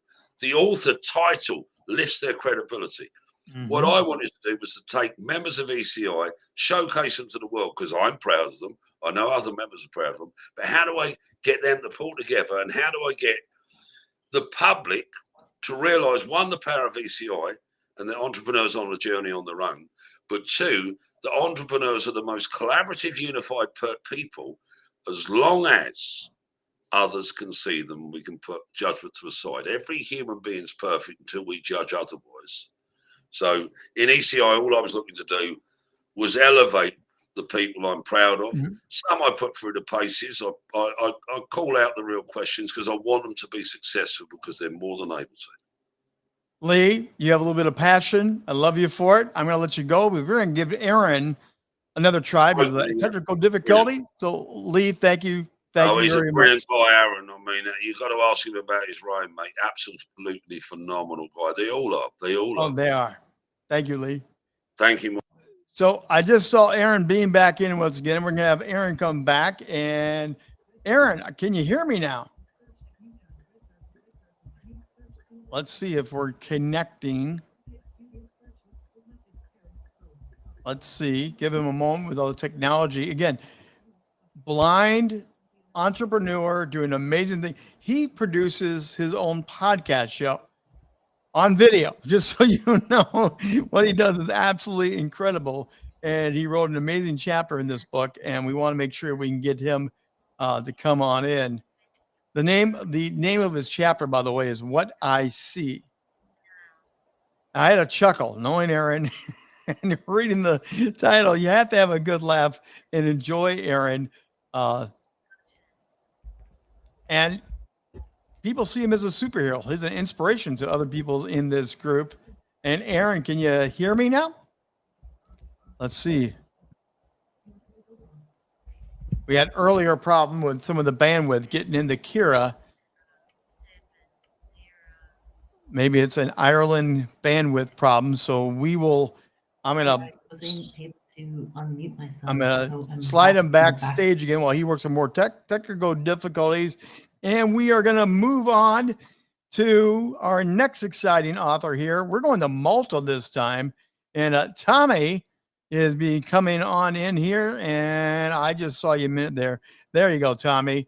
Come on in. You're the next contestant. How you doing today, Tommy? Hello, Rich. How are you doing? I'm in Varese today, Italy. You are traveling all over the place. I've been trying to pin you down, man. You what for the next couple of weeks? England and Ireland are coming up. Is that part of fun of being a global entrepreneur? You do get to travel. You do get to go out and see places. I do a bit. I actually see more Italy than I do England. Although it's hard to actually get me off the island. I do actually prefer to stay put and just work and drink tea by the sea. So you work with video and media, and you want people to chase less through the power of remote client feedback. You help people with videos to enhance their brand, their name, their sales, right? Yeah. So I help people, win over their best clients in under 2 minutes or less using remotely filmed testimonial videos, filming feedback with their clients and then turning that into, lead conversion machines. Now, how did you fall into that? Because like others, you had some disability growing up that didn't make it easy for you, did it? Well, I have Asperger's syndrome, and as a kid, I used to get decked at school, as they say, quite a bit, knocked around a lot. I couldn't read people. They couldn't read me, so I didn't know when they were insulting me or joking. I just, took it as they were being sociable, and I got quite isolated. So when I, ended up in my 20s and I was on my own, and I was staring at the ceiling a lot of nights, I got obsessed with trying to go to events, mainly around film, Cannes Film Festival, read what was in the eyes, the voice tone, the body language, and learn how to get people to stick around and open up. So eventually I got, good enough to the point where when I ended up doing video, that was something I used to thrive rather than just survive. So you also were not a great speaker early on or talker. So how did that impact your dreams and aspirations? Well, I was about 4 years old, and my parents were a little worried that I didn't say much. And they sent us to a doctor. I was observed for a few days, and the doctors came back and said the kid's fine. And not very long later, I was talking nonstop. I was just putting my foot in it, as they say all the time. So I was saying the wrong things. That was the problem, And then I had to figure out what was getting all the bad reactions and what would get the good reactions, or at least get people to stick around. And usually, it was by putting the spotlight on them and getting them to talk about themselves. So was that like a switch that flipped on magically? All of a sudden you were talking and interacting? No, it was slow, painful, still ongoing. You just throw yourself into it as many times as you can. I'd go to Cannes every year before the pandemic, and I'd be walking home with very sore feet at 4 a.m. Yeah. As the sun was rising, having talked to pretty much everybody who would be willing to stick around for long enough. So reading your chapter, you also talk about the power of networking. You love networking, don't you? I used to go at the opening of an envelope. These days I moderate it a bit. There was somebody once who said that you do it in the early days. You'll go meet everybody. You'll go talk to anybody, and you'll have meetings with anybody. And once you've done that and you've built the people that you need, you kind of slim it down and focus on them. For a while you have to do that, I guess, to a point. These days I'm kind of contract to the network, should we say, and focus more on the people that are, more in my corner, and I'm in theirs. So recently I just saw you on Aaron's show. You did? I had fun. Yeah, no, we just aired that and produced that. What can you say about Aaron particularly, since we're having technical difficulties? What can you say about one of your fellow authors, collaborators? The best thing I can say about Aaron, and at the time I thought I'd embarrass myself doing this, but we were talking about records and CDs, and I pointed to my CD collection, which was on both sides of my walls, and I forgot, because I was pointing at them, that he was blind. I caught that when we were doing the show. Well, I can't say more about the man than I forget he's blind. Yeah, yes, and that is one of the things that people do talk about. He just handles life and perseveres. Hard knocks for you, though. You talk about not enough experience in media. At one point, you were trying to grow your own career, and you were told, "You don't have enough experience, kid. Go away." It wasn't that bad. I had an interview at the Northern Film and Television School in England. It was the best one that you could go to, and to get an interview there was ridiculous. I mean, they got about 300 applications a year. I was down to the last day, and they said later on, "We like the guy, but he's only been to film school. He's not had any industry experience." So I had to go out and get some. But I'm a slow learner, a very slow learner. So I wasn't really made for learning on the job in the fast-paced film world or TV world, as you probably jumped into. So did you take that as a negative, or did you take that one of those challenges where I'm going to show you otherwise? Actually, no. I probably just slinked away, with my tail between my legs to a degree, and just got on with something I could do, which was photographing actors. And because the cameras, were also used for video, you end up naturally being asked if you can film actor show reels or whatever video thing is going. That led on to, doing video testimonials and filming people's clients and filming the business owners. So it's more that you're just doing what you do to get through the day and problem solving. And what you're able to offer people is based upon the problems you previously solved. Well, and entrepreneurs also, sometimes they'll hit that wall. They'll be told no, and they just give up. They only think there's one direction, one way in. You found there's different ways in, right? Yeah, because, having Asperger's, having dyslexia, but probably not the same kind as everybody else's. To this day, I still cannot type on a keyboard without looking down at it. Yep. So I could try to train myself until, my last breath, and it won't happen. So at some point, you just go, right, find a different problem to solve. Or, find something else to do. you don't have to define your life by the problems you can't solve. I like that attitude. Fine, I'm just going to go find something else. Real quickly here, what is success for you today with all the challenges you've gone through? Highly successful entrepreneur now, an author of a book.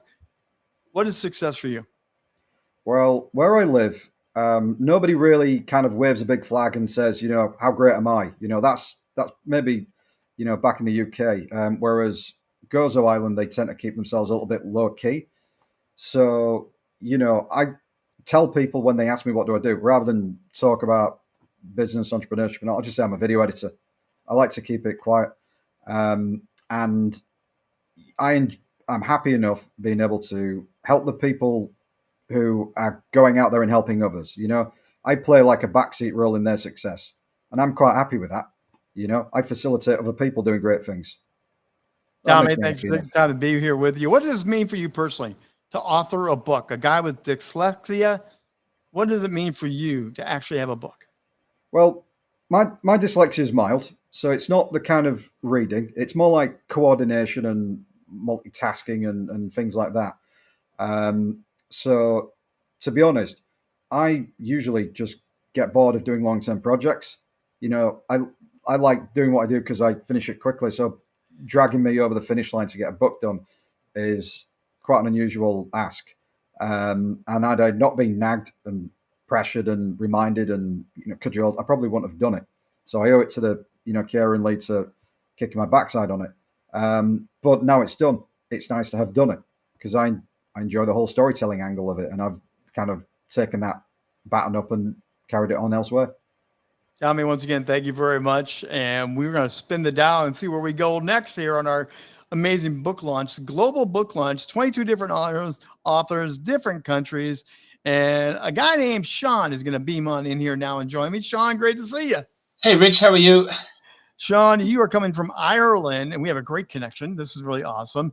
You're a managing director, owner of your own company, Brosnan Consulting and Brosnan Photography, delivering premium digital imagery designed to reach clients' audiences. So great follow-up to just talking to Tommy about video and clients. What's your unique area in this? So I am a commercial photographer. I focus mostly on commercial organizations telling their story. I suppose really, I think of the adage, a picture speaks 1,000 words, but I've always believed in my own heart that actually a picture speaks 10,000 different words to 10,000 different people. So interestingly, yesterday in one of the sessions with Lee, what came to mind was actually, you know, what's your superpower? And it's clarity. That what I provide for commercial organizations is clarity. And what I'm focusing a lot now on is time-lapse photography and AI-generated time-lapse photography, all within commercial photography. Wow, that's a whole new area to expand into. How fun is it to be pioneering some of that? Yeah, I mean, look, time-lapse photography has been around for 100 years, I guess. What inspires me about it is I think back to my childhood and those flip books that we used to have, the animated flip books, and you'd flick through and you'd watch the story evolve as you flick through the pages. And so I've always been fascinated, but actually only in the last few years has the technology really caught up now, I think, in many ways, that it can deal with fluctuating light and with AI technology to give us data. So if we're looking at the likes of construction sites, we can analyze and see safety scores and activity scores and heat maps and all sorts of fascinating data. So the name of your chapter, by the way, is Say No to Sprouts. What the heck does that mean? Well, my book buddy at the start of the project was Kira Heenahan, and we had many, many laughs over the whole book project. And we kept having this conversation about sprouts, and I absolutely detest sprouts. So I'm from New Zealand originally. I live in Ireland now 22, going on 23 years.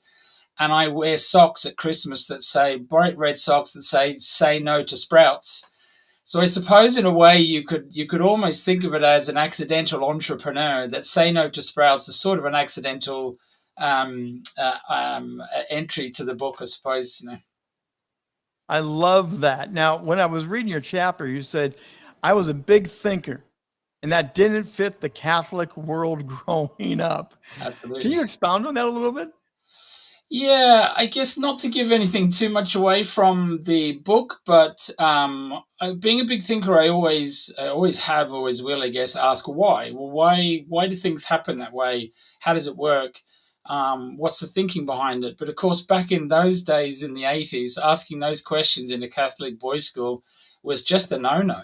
So I'd put my hand up, but it would get to the point where actually I'd put my hand up to ask the question, and the teacher would just roar and tell me to get out.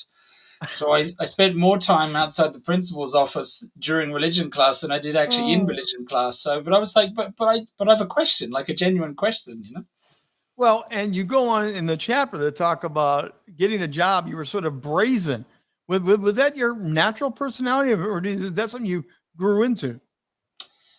No, I think, well, isn't that interesting? I think in ways we grow out of that brazenness. And I think as we are kids, we are taught to be, or not taught, we're allowed to be full of life and maybe a little brazen within limitations and to enjoy ourselves. And then as we get older and life takes over, we're kind of molded into this world where suddenly we've got to conform and behave and all of that sort of thing.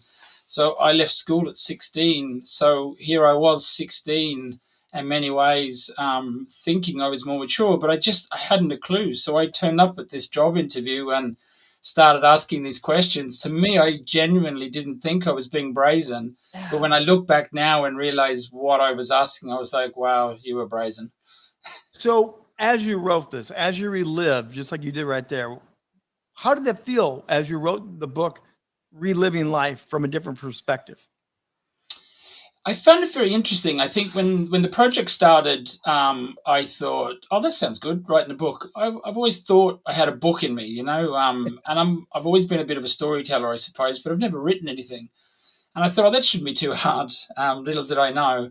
But it was definitely challenging at times, going back into myself and looking back at those years, because there were times, I guess, in my life and things that happened that I've never spoken really to anyone other than my wife, I guess. There'd be no one else on the planet that I've actually spoken to them about. So that was definitely challenging. But it was also really interesting going back and just reflecting on different times, different laughs, and thinking, wow, gee, I actually did do that, and I got through that, and actually, you know, how did I do that? But I did, yeah. So it was really interesting. Well, one of the things that I found fun about your particular chapter was, as entrepreneurs, we do often try different things, as we've talked about today. But you tried Pizza Hut. You were a manager at Pizza Hut. Been there, done that. Isn't it fun to look back and realize the journey that we've taken from Pizza Hut to where you are now? Oh, completely. And the opportunity. And I think in life you can look at things in different ways. And we all have hard knocks. We all have challenges that we face. And you can take that on the chin and just plow through, or you can let it define you. But actually, when I look back now and I think, my God, what an opportunity that was handed to me, literally with a set of keys, 18 in 2 weeks. You'll have to read the book to find out that story. But that opportunity defined who I am in so many ways today. And I often wonder, had I not got that opportunity, where would I be and what would I be doing now, you know? Now, you also have a methodology that you've learned, and part of that is retention is important. I don't want to give it all away, but for entrepreneurs, a lot of entrepreneurs don't even think that way. How did you get there?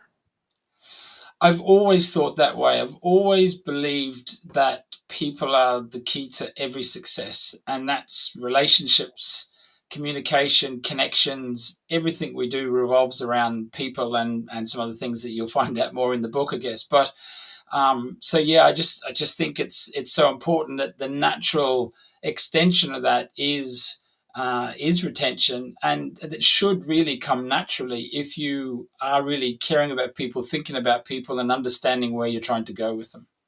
Sean, it's been a pleasure talking with you. Congratulations. Your book is launched, man. You're an author publicly now. It's amazing. Thanks, Rich. It's been fantastic. Thanks, Sean. We continue to move on and on through our book launch. Again, 22 authors from around the world. And we're going to come right to the USA, right to Maryland. I'm in Maryland. We're going to Maryland. We're going to go over and bring in a wonderful lady here, Jacqueline. And I'm going to get you to come on in right now. There you are. How are you doing today? I'm doing well. Rick. Thank you. I do have to ask you, where in Maryland are you at? Because I'm in Maryland. Oh, really? Yeah. Oh, I live in Potomac, Maryland. I'm just around Washington D.C., so we're Oh, in the neighborhood together, kind of. I believe so. But currently, I'm in France. I'm not in Maryland. Oh, so you have a nickname. You are known as the Queen of Problem Solving. Can you tell me about that? Yes. Yes, because I started solving problem before I was even born. You know, um, I was born during the independence war in my native country of Cameroon Yeah. in the 1955 to 1960. And my parents told me the story because I was still in the womb when the war happened, and they were hiding in the forest. And my mother was pregnant with me, and she told me that during the war they have to run to move from one place to the other because they were running away from the plane that was flying over Yeah. them. Oh, yeah. Yeah, so they moved from one spot to the other. They didn't have food to eat. So every time that they move, they found pangolin on the road. So they fed with pangolin. That was their food. Mm-hmm. And for that reason, they told me that I saved their life. So so so I start solving problem even before I come to Earth. So it just sort of came naturally for you, but It comes naturally. Yes, I feel complete when I'm solving problem. That's something that it's part of my life. It's part of my DNA, I can say. well, and it's fun to live in that natural state. It's love to be who you are and live in that, isn't it? It is because it's easy. It's not something that I'm learning. It's something that comes to me naturally. Um, because if I'm not solving problem, I don't feel good. I don't feel well. Yes, I don't. It is and my family have trouble with that because my Wow. children in particular, they expect me to listen to them and just listen. But I learned over the years, especially when became a coach, Yeah. I learned to listen. Coaching taught me how to just listen and be there for other people because in coaching you have to I ask questions. Well, I don't talk. I ask questions, so I get to well, and I listen. love the name of your chapter because it's unraveling self-sabotage. Yes. And I think you're the only author in this that talked about being an entrepreneur and self-sabotage. Can you Yeah. explain why that's so important to learn how to not do that? It's very important because based on my own personal experience, because my chapter is about my own personal experience in the Yes. relationship. And I was having difficulty in my relationship, and I kept blaming my husband. And when I found the solution, because I have to find the solution on my own to resolve the issue that I was facing in my relationship.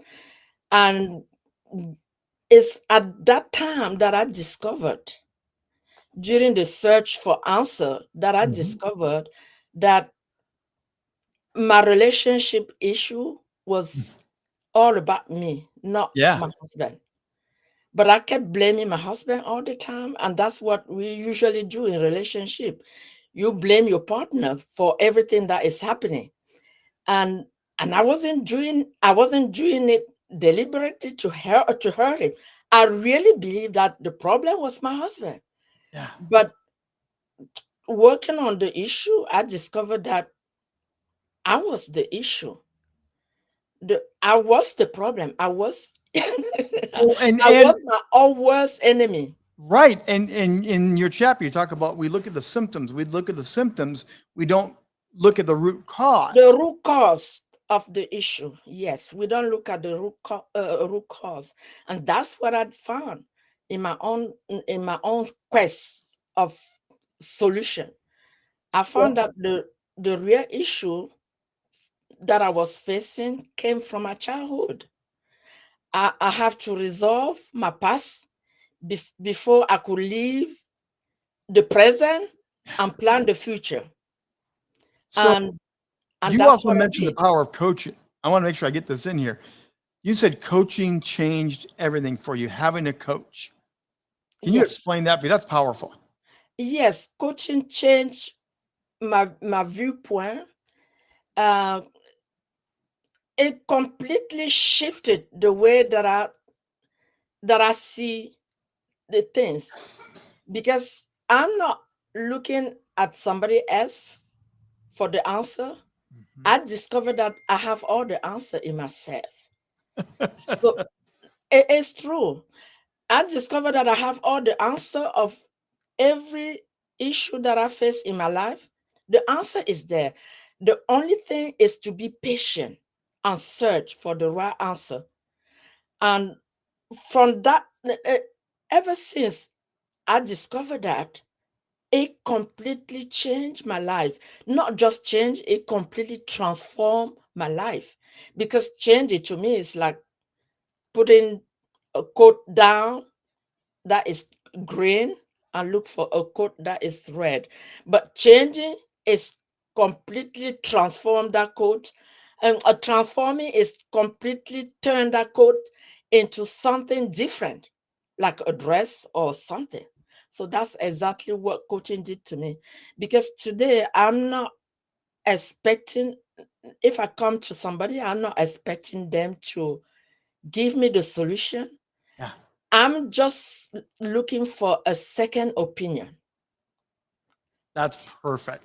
Yes, yes. Perfect. Thank you for taking the time to join us. Are you enjoying this today? Have you had fun hearing from everybody else? Very much, because being an author, it's not something that I thought I would do right away. I was thinking of it, but Lee and Sierra brought this to me, and it's such a very transformative experience for me, and I'm grateful to be part of this group of 26 20 no, we're 22 now. Yeah, 22, but Jacqueline, 22 entrepreneur. Yes. thank you very much, Jacqueline. Great to have you with us. And again, you also want to read her chapter. She talks a little bit about the power of self-love. You really want to get it. It's a very personal journey in her chapter, as many of these chapters are. And now we move back to Ireland once again. And this is about as Irish as you are going to get. We have Owen with us today, O'Malley. Hi, Rich. Hi, how are you? I'm doing great. How are you doing today, Owen? Fantastic. So you're part of this authorship group. You are the owner and CEO of TICN Limited. You desire to inspire people to be financially free. People have got to love you. How are you doing that? How are you helping people with financial freedom? We're demystifying the stock market and breaking it down into simple steps. Most people are, they say the world is making massive progresses to help people become financially literate, but to be literate and be able to read books and stuff. But I think we're getting left behind. It's the fact that 95% of people are either dead or they're broke. So I think we've got a big financial literacy problem in the world. And so we crack that by giving people the ability to be able to be in a safe, supportive environment where they can put a little bit of money away every month into a kitty, learn how it all works, and build up some confidence. I can admit, growing up, my parents didn't teach me anything about managing money. We were just taught, you have a bank, you have a checkbook, manage it. Mm-hmm. Do you find that's very true? We're just not told, even at a young age, what to do and how to do it? Yeah, absolutely. We need to radically transform our education system. We need to teach our kids three basic things. One, how to take care and personal responsibility for their own health. Number one, their own wealth. Number two, and their inner peace. You know, instead of thinking that their problems will be solved if they can get a $200 pair of Nike runners. All happiness happens by looking within and finding the beauty within you. So yeah, I actually go into schools and I teach 15, 16-year-olds our system. They absolutely love it because nobody is teaching them this stuff in schools. Well, and your chapter is called Greener Than Grain. Yes. And you have a great quote in this, which I'm just going to read straight out. It says, with no business experience, I'm reminded of the saying, when a person with money meets a person with experience, the person with experience ends up with the money, and the person with no experience ends up with no money and plenty of experience. Exactly. That is so true, isn't it? It is, for sure. Yeah, we we come out of our mother's womb know nothing, and we never. Some people sadly go through the whole life that don't learn basic financial skills and don't know the concept about money can work for you. That's the thing that they just miss, that they trade their whole life for money, and nobody taps them on the shoulder and says, look, do you realize money can actually work for you? Now, in part of your chapter, you also talk about getting in over your head. What have you learned about getting over your head? Well, my experience, as I said in the book, is that I was approached by somebody to buy shares in a company, a privately held company, which is just a startup. And if you understand anything about business, like 95% of startup companies are out of business, within a 10-year period of time. So I was greener than green, as the book says, and I parted with a significant amount of money for me at that particular time, and thought I was going to be a millionaire within a couple of years. And I realized that I was just being a sucker. But it was a great experience. It taught me how not to do investing. And I now learn from Warren Buffett, who's the best investor in the world. We take a group of people every year over to Omaha, Nebraska, and we sit down and listen to and learn from the most successful investor on the planet. You also have a quote in there that says, I did not realize that if a business has to rely on government handouts and generous employment grants, that means it's not really a viable business. I think everyone should have that tattooed somewhere on the top of their business ledger. Yes. Well, fair play to you, Rich. You read the book thoroughly, or the chapter thoroughly. So, yes, very important distinctions. Why are we taking the handouts the government needs? Why are we just grabbing at that versus fixing the problems of our businesses? Why are we not taking a moment and pausing? Yeah, I think it's down to the most people that start businesses are artists with dreams and ambitions and ideas, but they don't have basic financial sense. So it needs to be taught at a school level, and that's what we've been doing actively. We've taught over 1,000 students at age 15, 16 how to be financially literate and how the concepts of money works for you. You also say business success is easy in that you have to find a customer, sell them a product, and with a decent profit margin, rinse and repeat the process over and over again. It sounds so simple, but we're just not doing it that way, are we, Owen? No, I mean, a lot of businesses go and raise money and burn up that money and then go and raise again. They talk about round 2, round 3, round 4, and then bang, after 10, what's 5, 6, 7 years is all gone.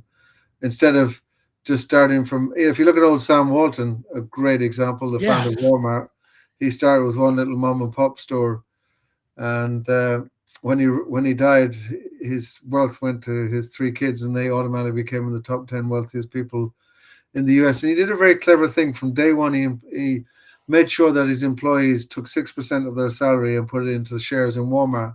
And we've got people today, Rich, that are leaving Walmart after 20 years, just stacking shelves, and their shares in Walmart are worth many, many millions of dollars, simply because that concept of let your money work for you as well as you work for money. Again, Sam was a genius. When it comes to entrepreneurship and the whole financial area, what's your best your piece of advice for entrepreneurs? Because so many of us don't know. We have a business, we have a dream, but we don't know how to manage money and run the business. What's the best advice you could have? Yeah, well, let's just capture Sam's example, because Sam, if you actually study his history, he didn't take on any debt until he bought Asda, the largest supermarket chain in the UK. He ran his company debt free. So he basically made money, used the money to buy the second store, and then made money, used that surplus to buy the third store. So it's so simple. Like, you know, if you can't make one little business work, you've no business going on to the next business, and you should only go on to the next business with the money from the previous business. And that's Elon Musk for you. If you look at Elon Musk, you know, he made a shit ton of money in PayPal, and then that launched Tesla, and then that launched SpaceX, and then that launched, you know, so it's like, it's a simple thing. It's actually simple maths, as I say I wrote a book called So You Want to Be Financially Free. And I said, becoming financially free is just basic maths, and it's not even complicated maths. It's just subtraction and addition and division. That's all. If you can multiply, divide, add, and subtract, you can become financially free as long as you stick to the rules. Well, Owen, fabulous. Another great chapter in this book. Absolutely wonderful. Thanks for taking the time to join us here live. We're going around the world. In fact, now we're going to go back to the United States. We're going to go to a country in itself. We call it Texas here.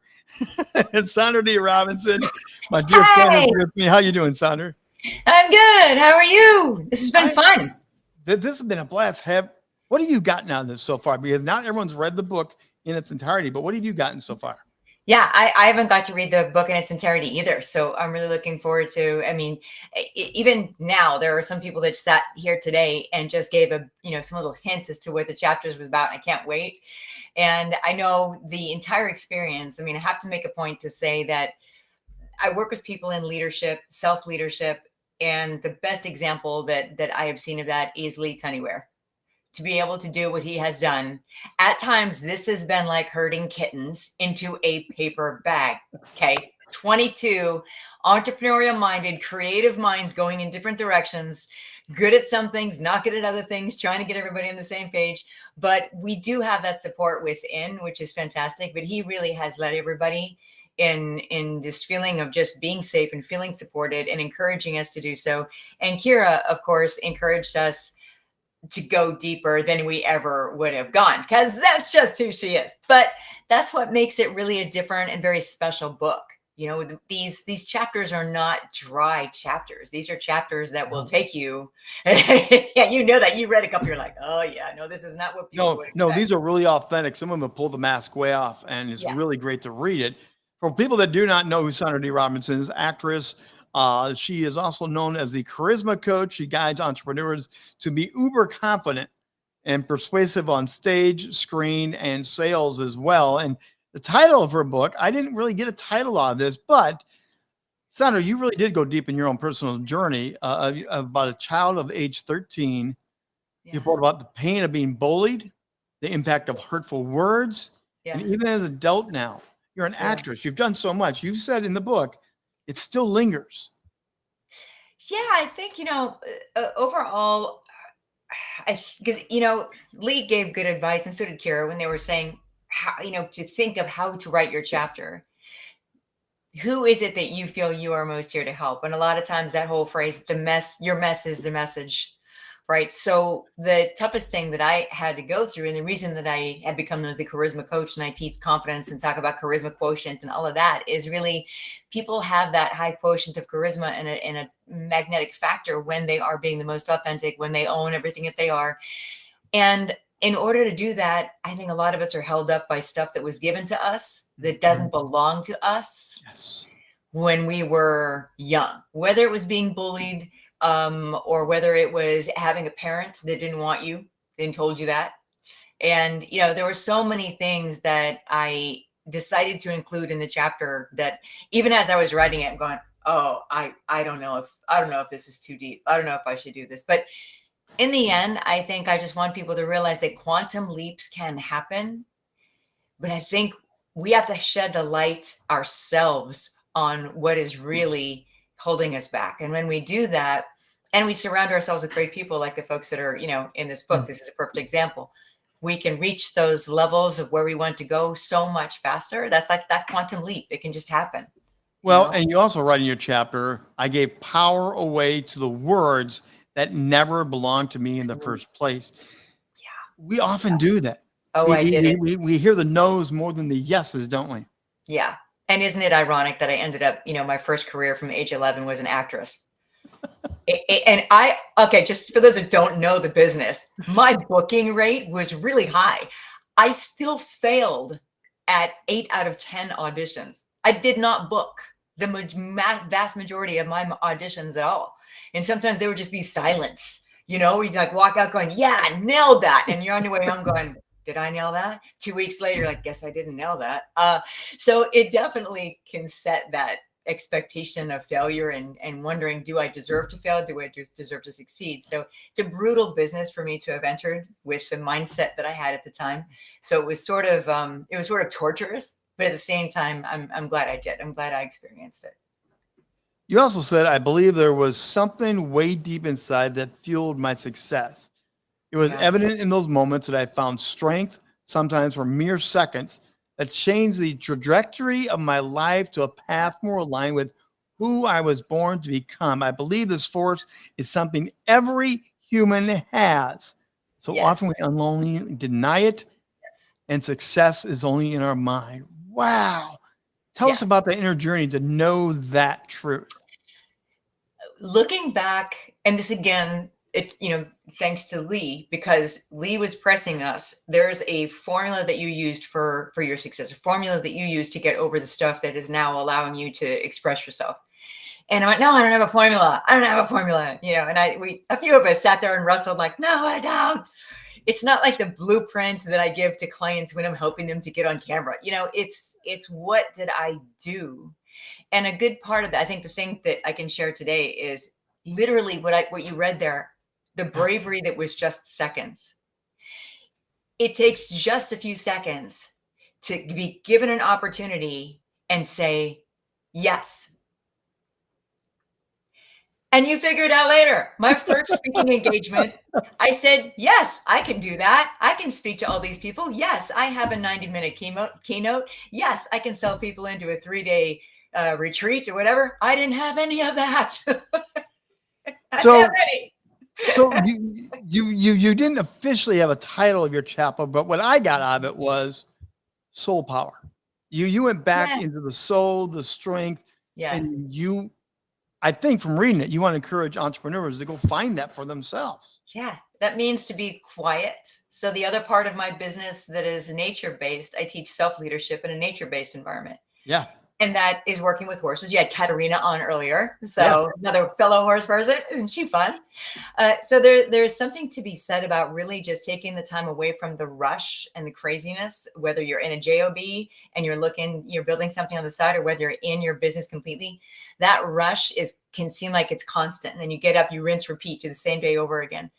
Really think that it's important to have those quiet moments where you can just kind of sit and say, I say, God, where do you want me? Where do you want me? And wait for what comes. Because then when somebody says, hey, I have this opportunity, you have those few seconds that you can change their trajectory by saying yes or saying no, but you'll know. There'll be an inner knowing, that soul power that you mentioned. Yeah. That's what I mean. It's that instant download that says yes or no. Sandra D. Robinson from the big state of Texas. Thanks for being with us today. It's been a pleasure. Go pick up the book. And again, we're going to have her go back out of the room right now. Aaron is back again. I'm going to give Aaron another try here. So Cameron, stand by. You're on the hot seat, but we're going to see how those technical difficulties are working. Aaron, can you hear me now, my friend? I can. Can you hear me? I can hear you. Oh, damn technology and blindness. Like, come on, I made a very technical issue. Don't plug your microphone into your output instead of your input. Duh, There you go. Again, we've been working to get you back on. Everyone's been really anticipating you be here. Aaron is a champion of life, making the impossible become possible. I just love saying that and knowing you are that. What makes you that way? I kind of hinted I have a visual impairment, and life throws me a challenge, as you probably experienced on this live here. I didn't have the mic set up. I could have sulked and kicked and screamed, but no, I'm turned back up here, and that's been a chapter of my life where life gives me a challenge, I figure out how to do it, and presto, the impossible becomes possible. Well, just like today, you've had a couple challenges and you haven't stopped. You keep beaming in, beaming out, you're back again. Yeah, that's it. In your title, your chapter is What I See.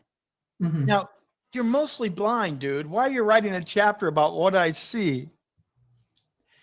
You know, I see a world that people don't understand, which I call the invisible world, but it's a different world. And, you know, I hear, I feel, I taste, I smell, I have this vibrational sense, and that's how I see the world. Interesting. The vibrational sense. Yes. Do you think entrepreneurs need to learn a little bit more about the vibrational sense, the unseen things to help their businesses and lives? I think they do, Rich. I think, you know, we walk in this world blind in some way or somehow. What we don't know is what we don't know. Wow. How would you describe the way you see? Because again, you got a podcast. You just wrote in a book, man. How do you see? How do you sense? What's that vibration like for you? If anyone's gone surfing and they see this huge wave come in of energy, that's how I feel. This I see this, I sense this huge wave, and it's like my whole sensory is like, oh man, this is awesome. And sometimes it can be overwhelming, and sometimes it can be awesome, and it's hard to differentiate at times. But I see the world in vibration, energy, and my sense is just like, what we're gonna do here? Like you're gonna sit down and have a meal. So you also have been in sports competitions and boats. Can you explain that? Because people were blown away that you're doing that. Yeah, I got a letter from the organization Ireland for the Blind saying, hey, there's a sport called rowing in 2007, and I started getting into it. And I moved from club to international level, and I went from single, double, quad, every boat you can think of. I was that one half quarterback who could play 3 different positions on the field. So how did you overcome that obstacle? I mean, rowing, getting in the water, getting in and out of the boat. How did you conquer that? Good coaches, Rich. You know, a good coach will teach you everything to know and able to adapt to your needs. And I've had some amazing coaches throughout my 12 years of rowing, and then my 3 to 4 years in triathlon. Wow. Now, you also have been called a superhero to other people that you're in this mastermind group, you're in this author group with. People see you as a hero. What does that mean to you when you hear them sing your praises like that?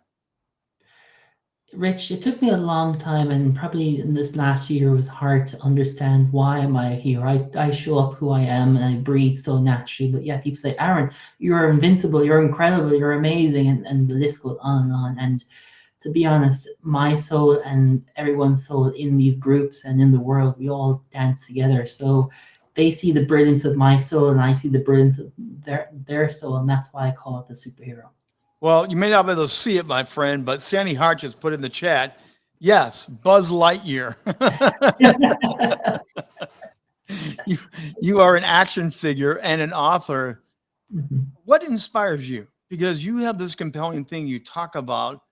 I want to be a champion. I want to succeed. I want to do. Where does that come from? What drives you? A fire in my belly to make the impossible become possible, to enjoy the challenge, to hop in the Ferrari and see how fast I can hit and enjoy the ride. I would love to see you in a Ferrari driving down the road, man. That would be the coolest thing in the world. For those that have, and others in the book have talked about disabilities, talked about issues, family struggles, but specifically, what would you say to an entrepreneur that has insurmountable odds against them? I mean, I've lived with a lifelong stutter, and here I am, a professional broadcaster interviewing around the world. What would you say to people that face that but have that drive inside of them? First of all, find the individual or person who can keep you authentically accountable. Find the community to be able to communicate and see the brilliance as you are, because we're all here on this planet we call Earth as a superstar and a superhero, but we may not see it. So sometimes we need a Lee Tunnyware or a Joseph Maguire, whoever, to knuckle us and beat the crap out of us to show us how brilliant we are. Aaron, thanks for sticking with us today. I really appreciate it. The chat box is blowing up. People love you, and it's just great. And by the way, he has a wonderful podcast. It's all about storytelling, but it's about people's real life stories like we're doing here today. So, Aaron, keep doing what you're doing, man. We love you. Thank you so much, Rich. Aaron O'Dowd, again, that was from Ireland as we go around the world. Now we're going to get back on track, coming back to Maryland once again. And it's funny because we got people in Maryland. I live in Maryland, but I don't know these people yet. So, Cameron, come on in and tell me where you're at. I live in Northeast Maryland, about 10 miles from the Delaware border. Wonderful. So, you've been sitting back, and thank you, by the way, for sliding a little time here for It's Aaron. all right. Aaron's one of my heroes too. So, what have you been getting out of all this today? As yes, it's your book. You guys have worked hard for this, but what are you getting out of this? I don't know. I mean, I'm not a professional writer. I'm an artist. Right. But everything I do is a narrative, and so maybe that's part of it. I believe there's enough space for everyone to succeed. And I want to encourage people to strive for that success. And so if sharing personal, authentic, sensitive stories shows someone else that, like, oh, you too? And, when you read this book, you're not just going to go to one chapter. Oh, you too? You're going to go to the next chapter. And you as well? Yes. It's like, wait a minute. Is it everybody going through these kinds of things? Right. And that was really the most valuable message that I gained from the book and working with these wonderful entrepreneurs, book buddy, writing partners. Yeah. It was that realization, because entrepreneurship can be very isolated. And so by coming together and realizing, suffering is universal, but also everyone is more remarkable than they give themselves credit for. Yes, absolutely true. The more you read the book, the more you'll realize that, because of the transparency and the vulnerability that comes out of the book. Now, you are known as the gentle artist. The gentleman artist, yes. Yeah. So the paintbrush is your main tool as an entrepreneur. Tell us about that a little bit. Oh, okay. Well, what is a paintbrush? On one hand, it's a bundle of hair fastened to the end of a stick, about the most primitive tool you can imagine. On the other hand, it is literally a magic wand, because with it, the artist can create visions that transport you to other worlds, that change your life. And the most impactful experience, the earliest, most impactful experience I had in my life was visiting the Sistine Chapel at 7 years old. Wow. And it was truly magical.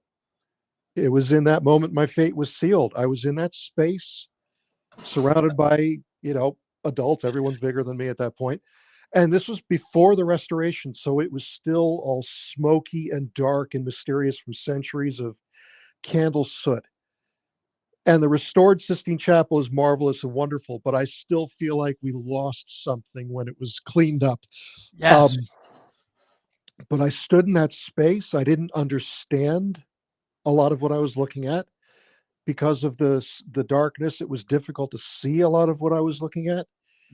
But there was a feeling, a vibe. This was a special place, and I just wanted to stay there. I looked at that and I said, I want to do whatever this is. I want to create spaces that create these experiences. Now, you also, in your chapter, you are not as good as you think you are. You tell the story about the agent that told you, quote, "You are not as good as you think you are, but I believe in how good you're going to be." The power of belief. How important is that? It's incredibly important. Self-belief is incredibly important, but the encouragement of others can be so precious and valuable. So, not to give too much away from the chapter, but yeah, that is one of the most useful things anybody has ever said to me. It's a little bit like those jokes that start out with, tell me something that will make me happy and sad at the same time. Right. You know, it was a little bit of that kind of moment. But it was also functional. Mm. See, as a visionary, I can leap way ahead in my mind to what a finished painting will look like, what a finished sculpture will look like, what my life will look like when I've, succeeded or whatever that is. And I can see it as clearly as if it's now. And it can become difficult for me anyway to see the space in between. As a visionary myself, I understand what you're talking about. We see down the tunnel. It's Yeah. stuff in between we often miss. Right. And so maybe in that moment, I needed to be taken down a peg. Maybe I wasn't as far along that journey as I thought I was. But at the very same time, he said, I believe in how good you are going to be. And remember the fact he was already my agent. So he had already, attached himself to my success in a meaningful way. He'd invested himself in my success in a meaningful way. So the combination of those messages is what made it one of the most useful things You that also anybody's ever talk, said to me. you also talk briefly in this book, and we're not going to give away your chapter, but reframing the meaning of failure from failure to feedback. Yes. So many people get hit by failure and it crushes them, taking them out of the game. What a great concept. Yes. Okay, for starters, if you failed at something, it means you tried something you're not very good at yet. It means you tried something. That deserves congratulations rather than condemnation. Failure. And so what you did, you said, I want this, and I'm going to follow this plan to get it. You made the best plan you knew how to make, and then you went for it. All of that deserves congratulations. Failure is feedback. Failure showed up and said, okay, good try, but you forgot to think about this, or you didn't know that you needed to account for that, or there's a little bit more information required, or you did well, but your execution can be improved. That's all that's happening with failure.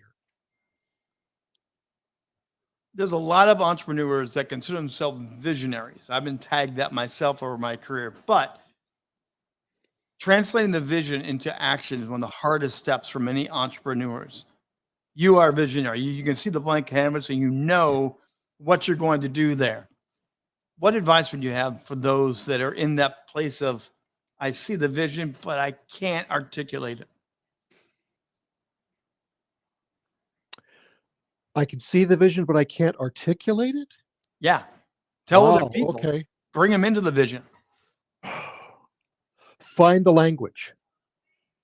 I mean, I tell people that I'm an artist because I can't do math. Search for the language. Here's one of the funny things about artists. I like to think is that we're groping at the edges of conceptual reality. We're feeling around in the dark, and we perceive things out there at the fringes of what people understand. A lot like Aaron, it's like being blind, and you're feeling, you're perceiving, and you go, oh, okay, there's that thing. Oh, there's this other thing over here, and they seem to connect, and I'm starting to understand something, but there's no vocabulary for it. Yes. And so we sing, we dance, we make pictures. We're doing it's like dream language.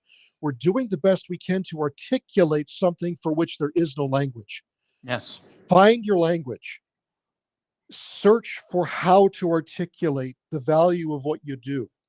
If you lay awake at night dreaming of doing that thing, if it thrills you to want to do that thing, there will be people in the world who will be thrilled to have it for the same reasons you are inspired to do it.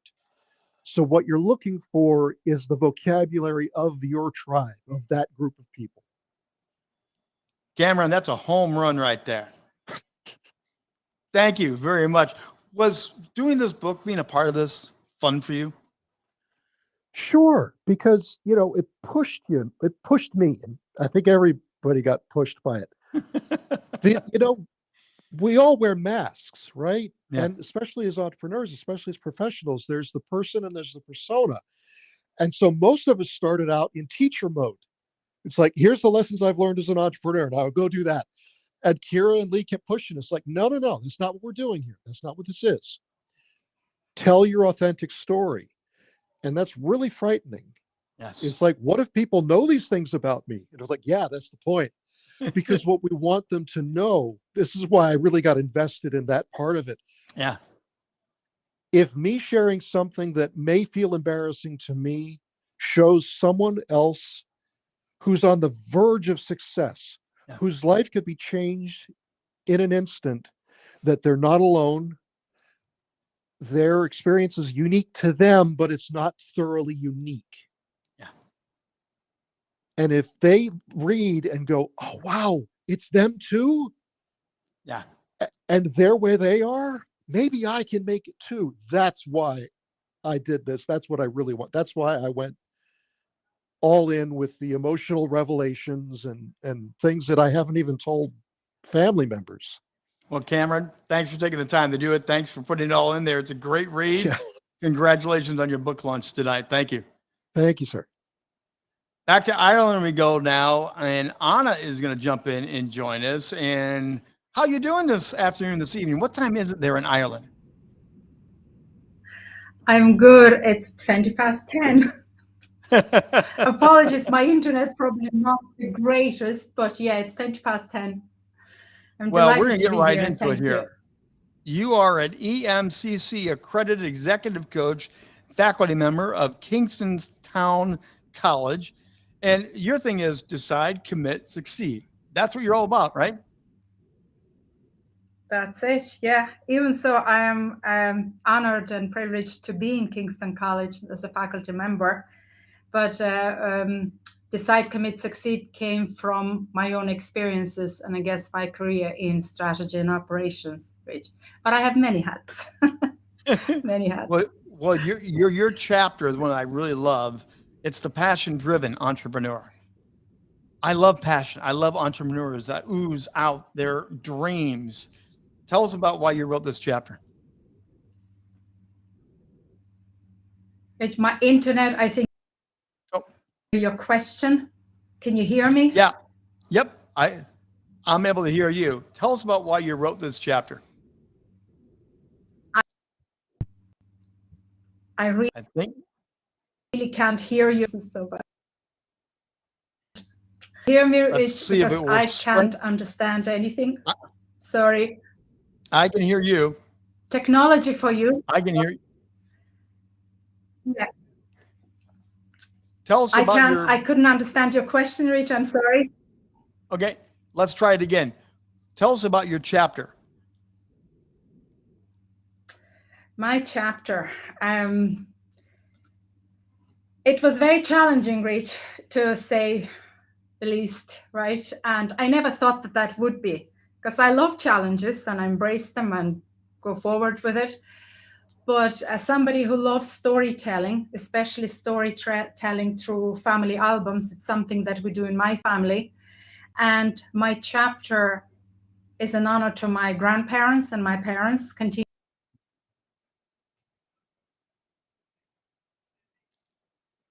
Hang on, everybody. We're going to see if she comes back. She's frozen in mid-sentence right now. Seems like Ireland's been our one sticky spot. Beautiful country, great people, lovely.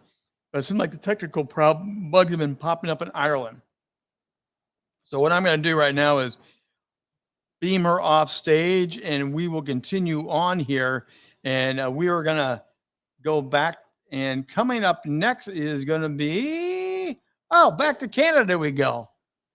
Dr. Anna Lee is going to be joining us. Anna Lee, how are you doing tonight? I'm great. Thank you. So thank you so much for what you're doing. An amazing work you do, just reading everything and highlighting everyone. Wow. I'm very impressed. Well, thank you. And again, you're the president and CEO of the International Metaphysical Academy. You're helping people find contentment, inner freedom, inner freedom and the enjoyment of life. How fulfilling is that for you to do that work? I actually was wondering what kind of questions you would ask me, being a pastor yourself and having been in the metaphysical field or spiritual field for many, many years. I actually just wrote this based on the most frequent feedback that I got from people. So obviously we learn a lot, we change as we're doing the academy and learn more about spirituality and what this life is all about, what this universe is all about, and why we're here in the first place and why everything is so nutty and crazy and how to deal with it.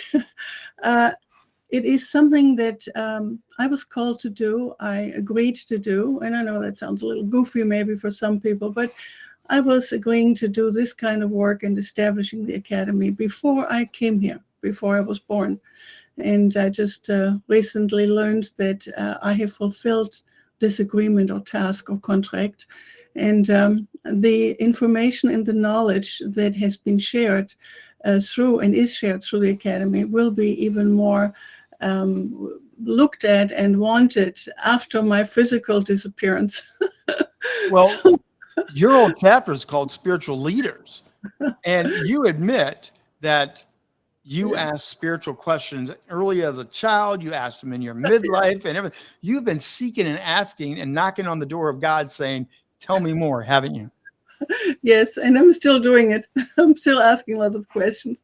And it drove my mom nuts when I was doing that, even as a little child, already even in kindergarten.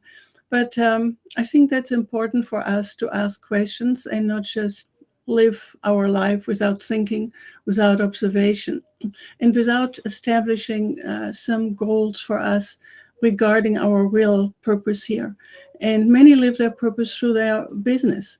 And one of the things which I noticed with our group, or really all of the people in the ECI group, and maybe for listeners who don't know what that is, it's called for Entrepreneurs Community International. And it's a global group that was started by Lee Tanaware, as many know.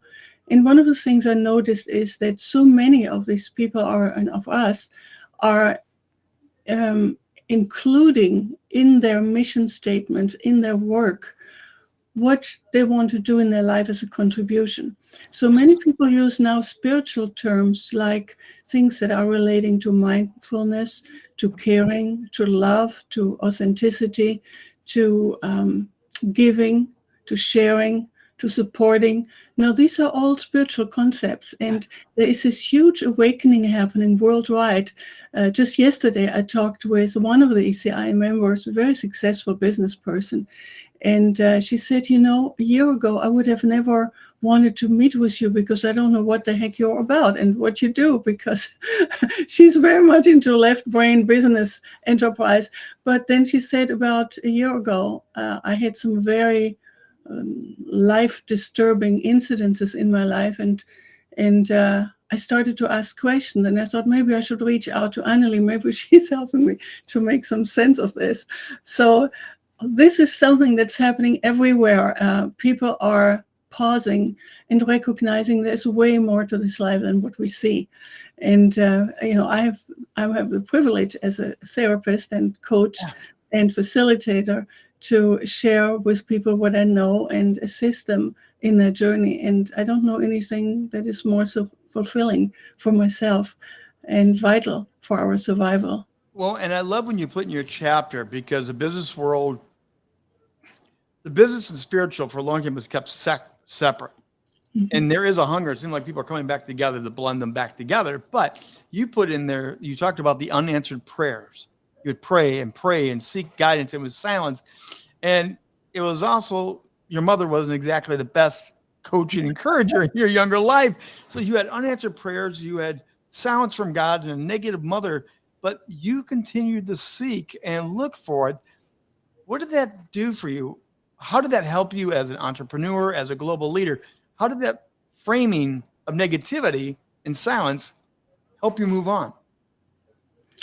Well, we need to recognize that evil does exist. And there are many people who say, oh, I just live in love and light and everything is just fine and there's nothing else.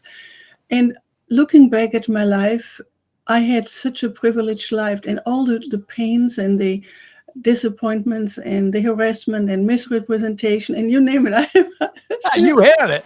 I had them all. They were all part of my learning. And looking back, my God, they were part of my strengths today and my resilience. And so one of the things we learn is that the kind of challenges we have, I look at everyone in this group, particularly, for example, Aaron, or when anyone hears Lee's story, and I know a little bit about you and the enormous health issues you went through and survived. There is something about that is so transformational if we want it. It's a choice that we have to either fall into victimhood or to say, what is going on? What is more about this? What is it that I can learn here? What is this strange thing about this life here? And where am I heading? And there is this part of us that many refer to as a soul memory or soul yearning. And that often helps us, or is a start at least, to go deeper into who we are and our very existence.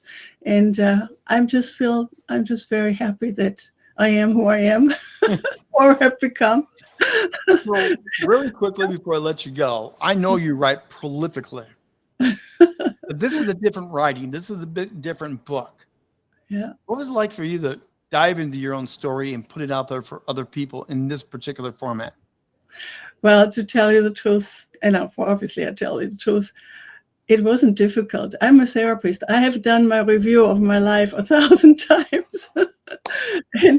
But what did work for me is that I realized that I didn't have a boring life. I always thought I did.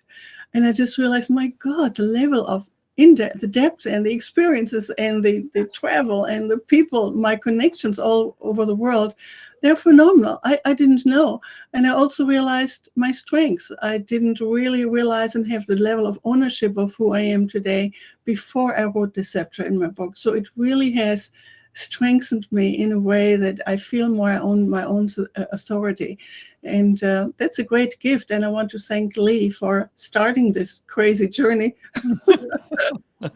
Annalie, it's always a pleasure to see you. Great. Congratulations on another book being published, more writing out there for you. Thanks again for being with us here tonight. Thanks. So I see we got Anna back. We're going to take a brief jump off the planned agenda for a moment here. We're going to see if Anna can get back in. And can you hear me any better, Anna? I can hear you better now, but I am kind of nervous that it's going to go off again. But let's go for it. Let's go for it. All right, let's get into this real quickly here for you once again. You talk about the power of finding joy in the little things and the little jobs of life as a kid. Can you tell us some of that joy as a kid? Power of Rich? Power of? The power of joy as a child. Power of joy. Yeah. I am very lucky. Yes, I can say that I was exposed to many different things. And maybe because of that, I love diversity so much. And that reflected through all my work, through all my career. And since, say, very early age, I spent quite a bit of time with my grandparents. And everything was about learn well, practice, and then share. As an eldest child in the family, an eldest child among all grandchildren, that was my role. That was my place, I guess, to teach the rest. So it was an interesting one. I learned a lot. And through my life and my career, without even going for it or looking for it, I was put in those positions. So opportunities came available for me to be in those positions where I actually could learn. And we say, learn from somebody who is in front and pass it to somebody who is following you. And that's what my grandparents taught me. And I am delighted that this opportunity with the book came, that I actually could put their legacy through this story and be part of this amazing project. Now, you also love photography and storytelling. Why is that important in your life? Again, photography comes back from my grandfather and my uncle. Family photo albums, it's something that I'm very, very passionate about. And even now, Christmas comes, birthdays comes, we take all our photo albums and we tell stories as far as we can go. I know stories about my grandparents, my great-grandparents, and that's what I pass to my children. And hopefully one day they will do the same. So storytelling is so important that a lot of people ask me, and my life is very colorful, right, Rich? We probably stop there, right?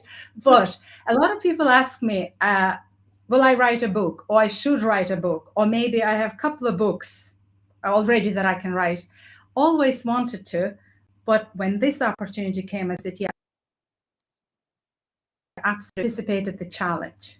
It wasn't the storytelling through photo albums, definitely wasn't. But one thing I'd say, and I'm going to come back to the community and how important that was. Firstly, meeting Lee Tuniware from his Codebreaker. That's where my journey started. And that led me to a very dynamic ECI community. And from that on, this project come along. So it was no brainer. I had to be in, right? But when we actually wrote the story, my first copy was crap. I have to say, it wasn't good at all. And I was more nervous. And then when it came back, I had to ask actually my kids, back to storytelling and family, right? I had to ask my kids and my daughter. Without her, this wouldn't have happened. And she's very much into books and writing. So I asked her help, as I got help from every member of this community. Without that support, nothing would have happened, and I would kept all my stories to myself. So delighted that we're through with it. I can't wait to get the copy, right? But yeah, it's a legacy of my grandparents that I will pass on to my kids and next generations to come. You also talk in your chapter about the power of coaching in your life. There were two of you in the book that wrote about this. Why was coaching so important to you? Coaching is something that probably we all do, right? But in a sense that coaching helped me during COVID or after COVID, things have changed. Yeah. Things have changed in the whole world, in everybody's life. And most of us were very, very busy. We didn't have time to reflect, to think about something new. But now we had actually time. And would you believe I started gardening? I started doing all sorts of things that I always thought I don't have time for. But then, as you can read the chapter, studying in a sense of lifelong learning about everything. And again, there's so much to get out of your chapter. I'm glad we finally got the internet all fixed. The challenging part so of my life. Thanks for being with us here today. We're going to move on, but thank you, and great success in everything you continue to do. We're going to jump now on further down to our list now. Again, we've had 22 different authors we got to get through here tonight, but it's a blast. It's so much fun. And I think I see my dear friend, Peter Anling, in the back room there. And Peter, come on in. You should be beaming in now. There you are, Peter. How are you? Hi, Rich. I'm excellent. Thank you. How are you? Are you enjoying all this globe trotting around the world with us today? Yeah, it's sort of reminiscing of the days when I did a lot more of it. But yes, indeed. So you are in Canada. You're the founder and the CEO of LOS Global. Your firm helps companies to overcome whatever may be holding them back from working better as a team. You're all about team, aren't you? Absolutely. And the more we are about team, the more successful we become. So when you got involved with this book, and you've known some of the other characters and writers of this for a long time, what did it mean for you to particularly write this book now and with these people? I think the biggest thing for me was, one, having the support to write something, to write a book as opposed to doing it on my own. The other thing was that coming to a juncture in life where you stop and reflect, I've arrived at this point in life, and reflecting back everything that I've been through, everything that I've done is actually what's brought me to this point. And we're not looking at it from a negative point of view. We're looking at all the things that we've actually accomplished, that we've overcome, the challenges, whatever it is, because that's what's shaped us to become who we are. So there are no thread of entrepreneur spirit in either me or my family lines. So how did you get here? Yeah, I'm asking myself that question. That's a good question. I mean, I think there was a drive in me that maybe wasn't in anybody else in the family, that at least that I found and in my family's lines. I wanted something more than just running that run of the mill, get a job kind of thing. There was something for me, freedom and being able to make an impact in the world spoke to a much greater desire to do something that was different. I think that's what drove it. Now, you talk about being bullied. Several of the other authors talked about this as well, being labeled different. And you said also then it made great material for entrepreneur training. So I love the tongue in cheek that you did with your writing. So take us there, because many of the others spoke of the same thing.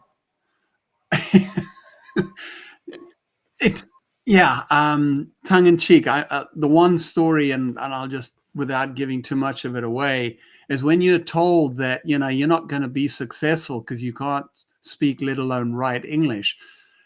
Well, I mean, I let people decide that for themselves, but there's the tongue in cheek. Do you really need to be able to read and write English to be able to be a successful entrepreneur, to be able to be successful at anything you do? I think the answer is kind of like no at the end of the day.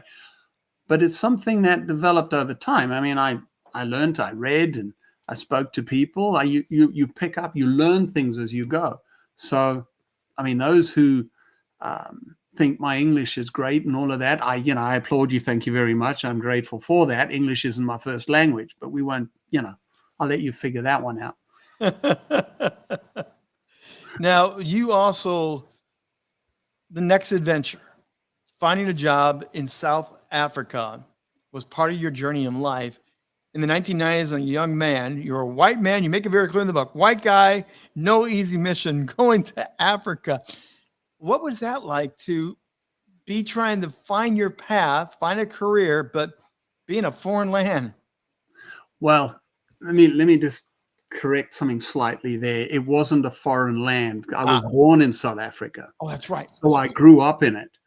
But it was at the time that I was looking for a job. I'd given a lot of my dreams that I'd had when I was a bit younger sort of had been pushed aside.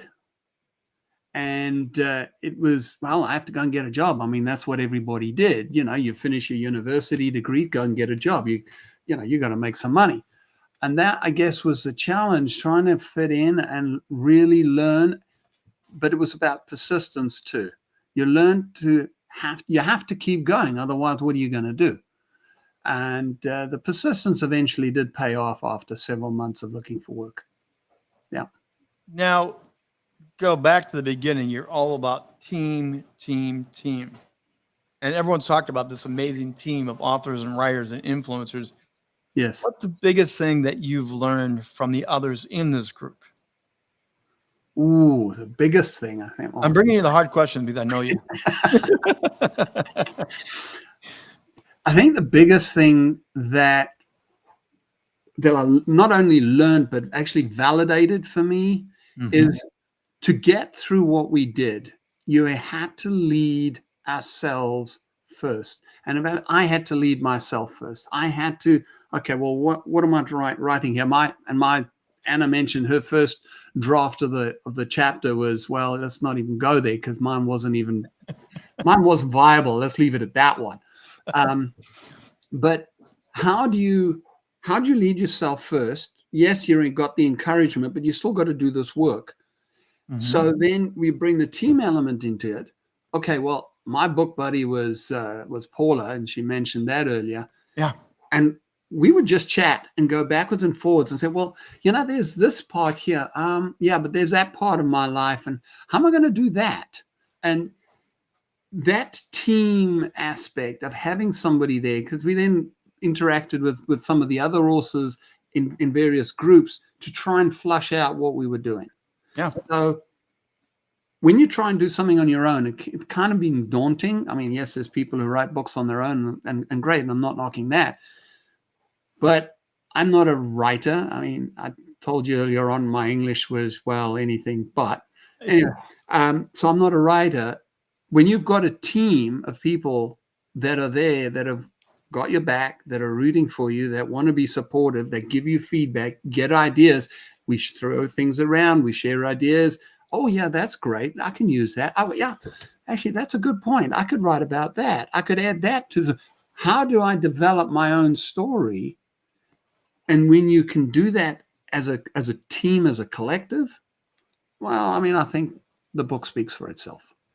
You know, we've heard different stories of entrepreneurial journeys, the highs, the lows, the good, the bad.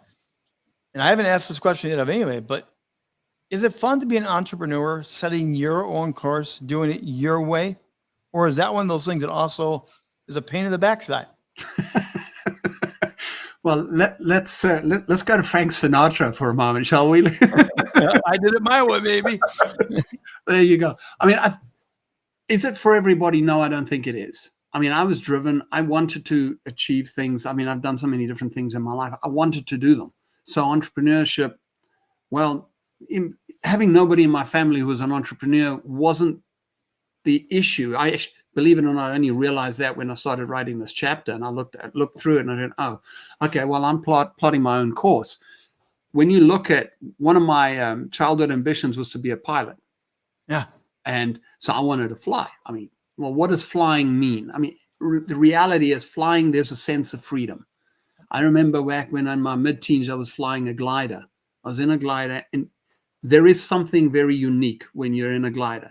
That freedom, that just as you're gliding through the air, there's no engine, you don't hear this droning of the engines, and you're like a bird. You're free as a bird. So, hey, that, I don't know, that just fueled me, and I've been flying. I mean, flying for me is fun. I enjoy it. Doesn't matter which way I can fly, I'll get there. But that, I think, is one of the biggest drivers for me to be an entrepreneur, is that freedom to be able to decide what impact I want to make in the world because of my own journey. Peter Hanley from Canada. He's always got something to say. It's great to see you again. And look, you even dressed up for us tonight. Thank you very much, my friend. Well, hey, you know, many people don't get to see that one, yes, but thank you, Rich. I appreciate it. Congratulations on the book, and keep having fun with everything you're doing. Thank you.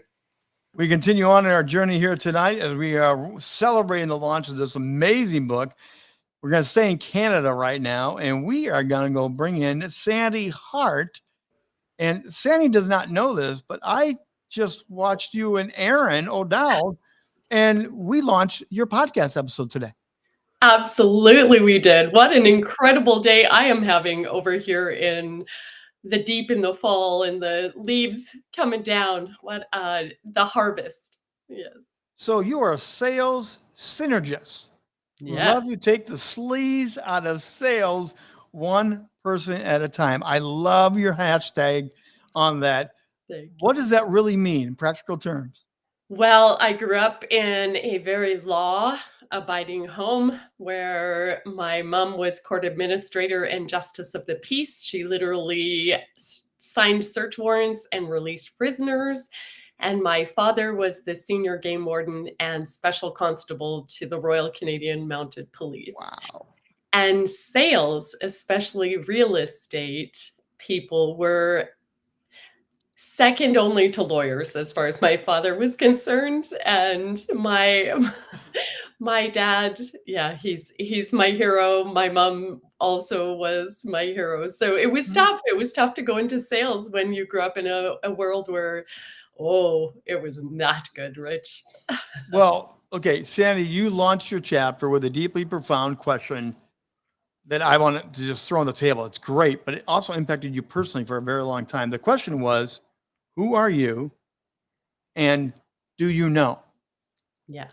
Wow, you just started right there with the chapter. Yeah. What does that really mean to you when you ponder those? And you said, I've continued to ponder.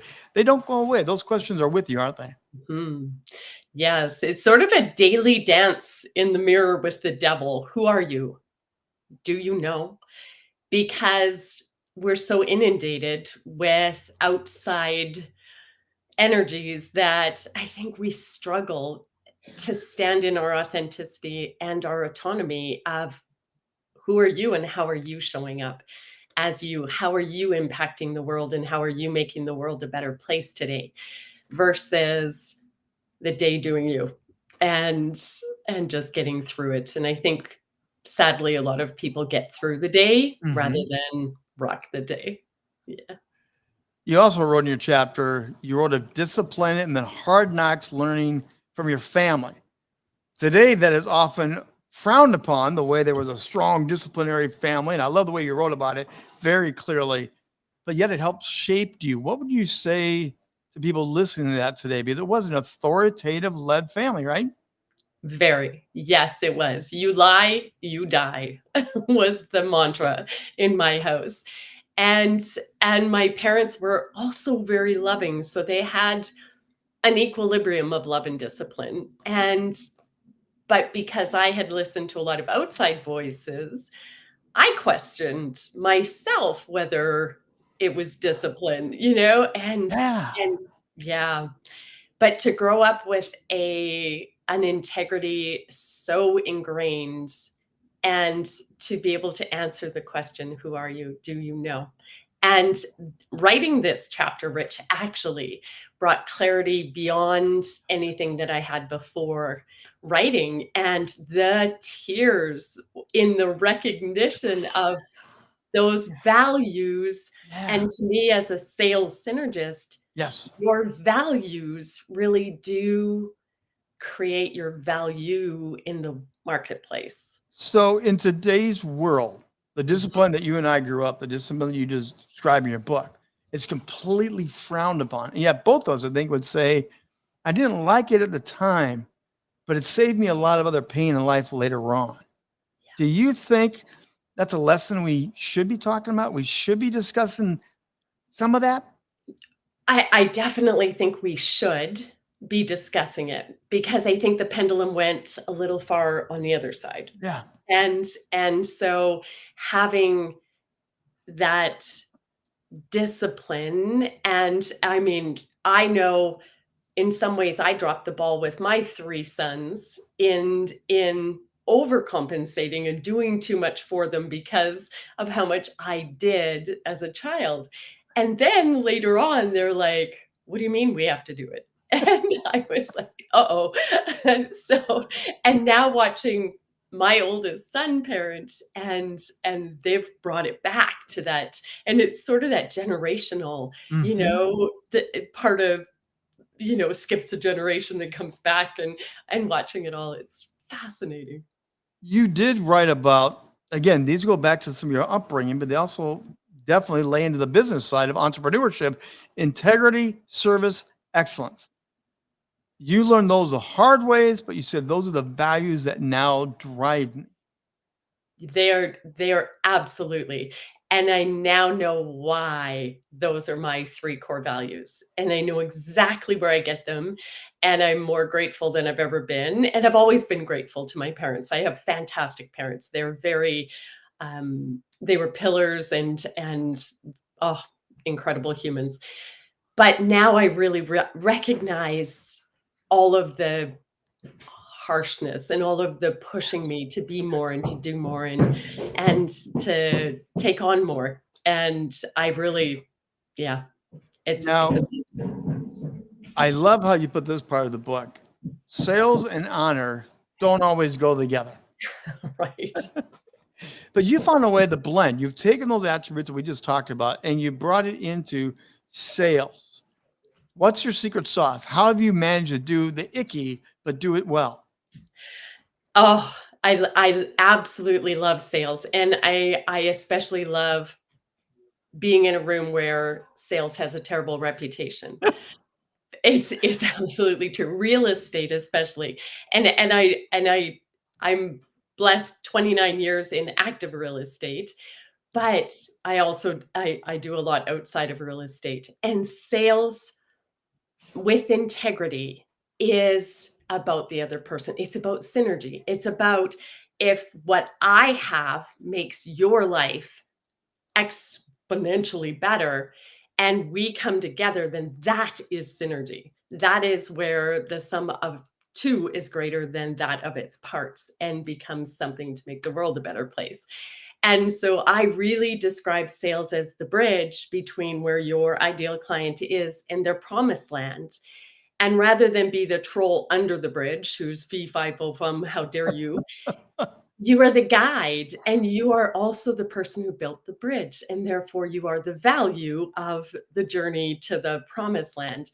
And to take the you out of it and recognize your journey is the value that you are bringing, there is no ick whatsoever. It is, you want to invest in your future, I have a solution for you. And it's win-win or walk away is my absolute mantra. Signy Hart, it's a great chapter, and it is very personal, very real, but well done. And thank you for taking the time to join the book launch party here today. Hopefully it's been fun for you the whole time to hang out. It's been incredible. Oh my gosh. What, 22, and it's an 11/11. So I'm like on the spiritual side of things. It's perfect. It's absolutely perfect. Great. Thanks for being with us today. Thank you. All right, we are coming down. We are moving fast. You can't believe how fast this is all going along. We're going to go back to the big state of Texas now, and Daniel Hammond is going to beam in and join us. Daniel, great to see you. How are you doing? I'm doing fantastic. How are you? Just really enjoying hearing all of my partners' stories and all of the wisdom they've been sharing. Now, again, the assignment was write it. You wrote a lot of it alone, but you did have some partner collaboration. What's been your biggest takeaway so far that you've learned from your colleagues? Yeah, so this is definitely my most interactive book, and having those other people deeply involved in the creation process really, I think, created a deeper work. Certainly, I had to dig deeper into my past, and I shared things that I haven't shared in other books, and so that's always exciting. And I didn't have enough words, so I'm going to have to keep writing. So you work with entrepreneurs to experience exponential growth by eliminating problems so their business can thrive and grow. How do you really do that? Because we all have problems. We're always going to keep having problems, but how do you do that? I'm an interrogator on retainer. I was an Army. I think it's a great line, especially after reading your chapter. Thanks. I find that there's a lot of people that don't ask the deep personal questions that make people potentially uncomfortable, but also lead to really deep growth. And so that's a service that I try to provide. I try to go deeper. I don't just ask, what is the problem that's obstructing your business, but I also ask, what is it preventing you from doing, right? It's about finding what do they want to have the outcome look like when they're done with it. And so having that opportunity to dig deeper using kind of, for my chapter, that inquisitive nature, but also that caring and compassion I got from my dad to really serve them to the best of my abilities. You did a really great job about the entrepreneurial journey of your own personal life, but there was this line in here that says, I believe that this is important because if you only know your job is all you will ever do. I don't hear people talking about that from a business standpoint. Tell us more. Yeah, I really believe in the interconnectedness of things. I'm like my dear friend Anna Lee. I'm very spiritual, and I see people created with purpose, and I don't want them to just go and do a thing. I want them to dig deeper, find that purpose, but sometimes you got to do things to pay the bills. And while you're there, why not learn as much as you can? And to do that, you need to learn, well, how does the role that I do serve the other people around me? What is the best outcome that we can achieve together? And what is my contribution to that? What does my boss need to be successful so that I can start lining up that as well to be a better employee? And that's really, I want to keep learning and expanding wherever I go. And often it leads to me being like the one person on the team that can answer the questions like, who does this in this organization? I'm like, oh yeah, I know who that person is.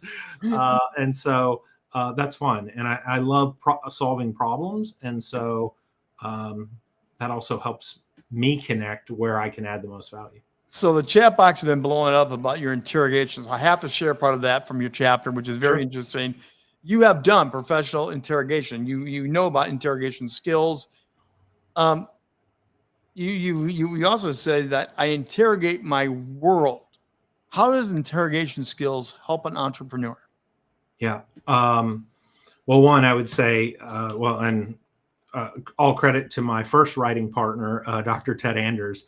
The first thing that got me into writing was coming across my partner system called customer-driven leadership.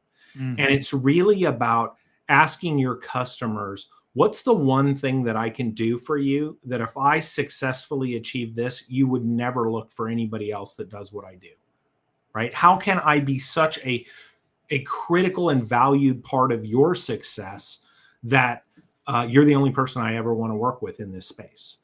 And you have to also maintain, just like in an interrogation, open rapport and constantly assessing, have their priorities changed? And so you can't just ask once, you need to be checking in and seeing, is this still the thing you care the most about? And then that works with your employees as you build a company. You want to know, what are their aspirations? How can you feed them the things that matter to them? And then I really like creating collaborative environments where teams are serving teams and being rewarded for serving them well. So there's also this part of the book that you got into. You poke at a really good tension point. Again, that few ever really bring up. You said you challenge the status quo, but the tension of being asked questions versus them really wanting to know the real answer. We do that, don't we? We ask questions, but we don't really want to hear the truth. Yeah. Sometimes I say, I'm the person that will tell you your baby is ugly if hearing your baby is ugly is what you need to hear, right? And I don't run around just going, hey, that's an ugly baby. That's an ugly baby. But, some people, and let me change that. Let me make it personal, right? Yeah. I built my company to scale in a way that I knew it would be successful, but I wasn't able to achieve some of the things I needed to fuel that engine of success. Gotcha. And so I needed somebody to come in and kick me around gently, of course, but we don't torture an interrogation. It's all compliance stuff. No waterboarding here. That's right. Actually, some of the people I interrogated cried when I left. I mean, it's about building deep relationships. Yeah. And so, that's part of it is how can I serve the world better and bigger? And, my goal is to help 1,000 entrepreneurs make the world a better place. And sort of what some of our team members have touched upon, right? As I dug deeper into how I can best serve, I focus and multiply the genius of others. I'm not the idea guy that runs around with 1,000 great ideas a day. I'm the one that can go, hey, those 1,000 ideas, 997 of them were garbage. These 3 are gems. Let's work those. So you also, the power of learning to scope and scale. Every entrepreneur talks about it, has read dozens of books on it, but it rarely ever really happens. What's the secret sauce there? Yeah, I think it's it's definitely being connected to what everyone sees success. What is everyone's perception of success for a project? One of the things that I'm really excited about is I'm in part of an entrepreneurial growth community, besides the amazing ECI. And it's really about seeing, just because, I come with you and you and I have a project together, what matters to me for the project to be successful might be completely different than you. Right. And so, maybe I want to just grow my brand and for more people to know that I'm out there. Maybe you want to actually make some money off the deal. Yeah, please. Right. And so you've got to assess that. And I think there's some fantastic tools to do that. But I'm really good at managing other people's, what matters to other people, and helping to find what's the solution that's going to give you what you want, me what I want, and our three partners what they want. And that's a fun place to be. So I love the more complexity, the better, because I sort it really fast. And that's part of my entrepreneurial genius, I guess. For you being a part of this global community, I mean, you're in Texas. There's so much in Texas going on. There's so many businesses up and down, growing. Everything's bigger in Texas. But we've had people from Malta.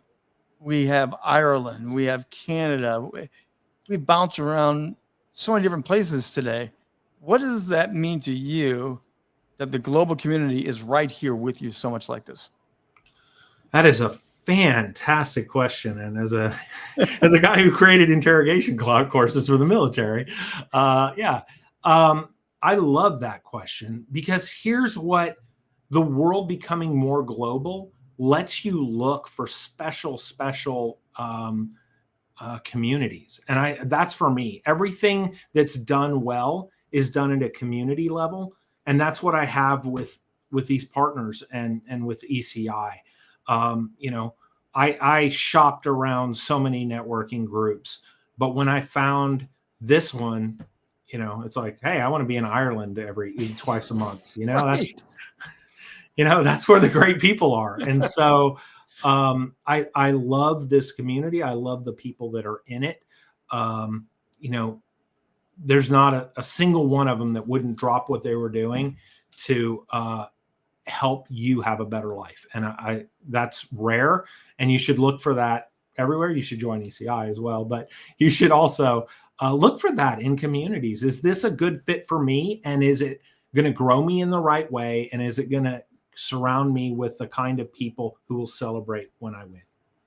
Daniel Hammond from Texas, thank you very much. It's been great. Congratulations.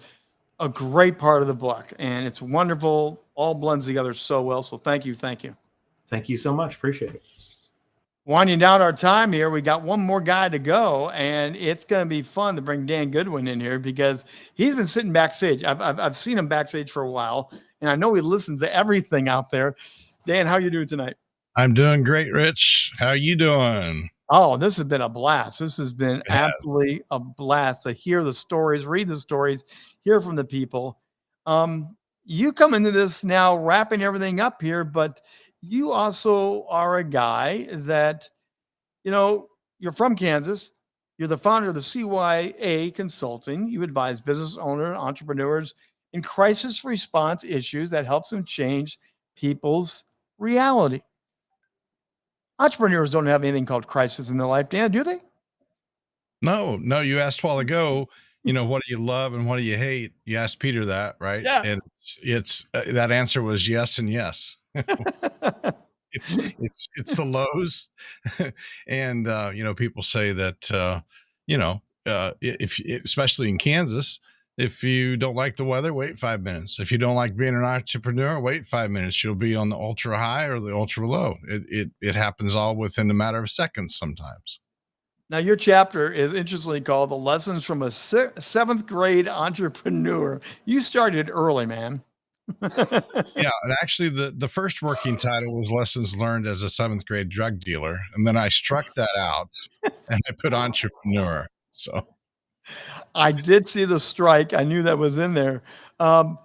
So tell us about you know, one of the quotes was, "I was ADHD before it was cool." So you've had your own challenges, right? Yeah, or diagnosable. You know, Yeah. they just, you talked a little bit, I think you alluded to it with Sandy, but about corporal punishment. And Yeah.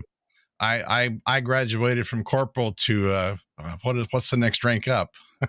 it was the next, Major. I don't know. it was something. So that was part of your upbringing. How did that define you? How did that impact you? Did that limit you? Did that challenge you to keep going? What did that do? It was, wow. It was imposed order. Yep. It was, I was always, an active child, right? Always creating chaos and turmoil, and always wanted to have fun. I was like my mom in that way. You know, if people are around, it's time to party, no matter what else is going on, right? You talk about personal development in this chapter, and you said, "I know when a person focuses on personal development, it has an impact on their professional life." Now, I've known you for a while. I know you're always consuming. Why is this so important? Wow.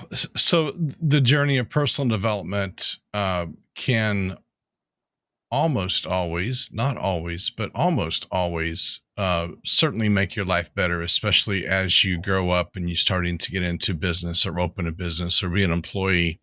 The personal development journey for me is one of consuming, of reading a lot, and then when I got into the corporate life, we had some opportunities, and I was very early in my life, in my my early 20s, right when the 7 Habits book came out by Stephen Covey. Yeah, fabulous.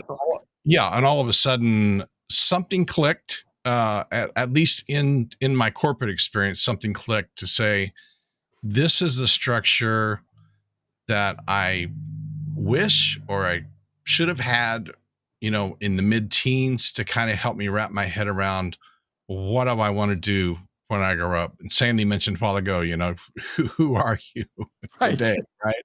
So it's like, what do you want to be when you grow up? And I ask myself in the mirror every day, what do you want to be today, Dan, when you grow up? And I haven't quite figured out that question yet, the answer.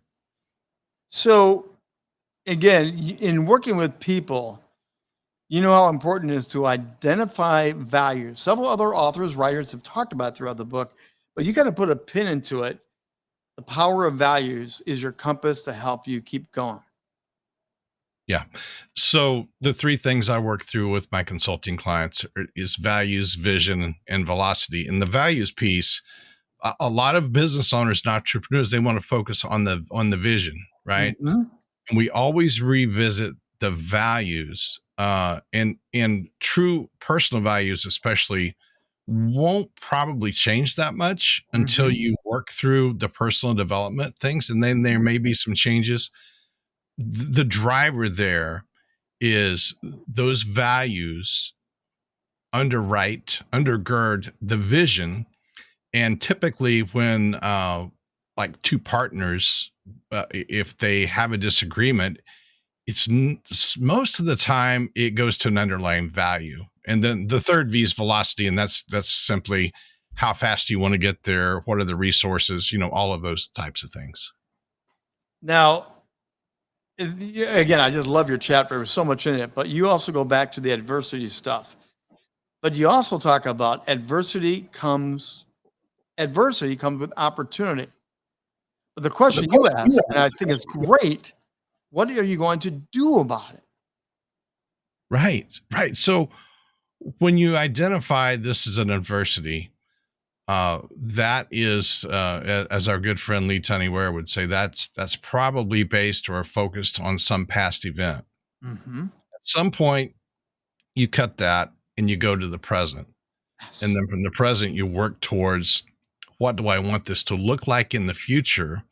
So what am I going to do in this moment to actually solve this?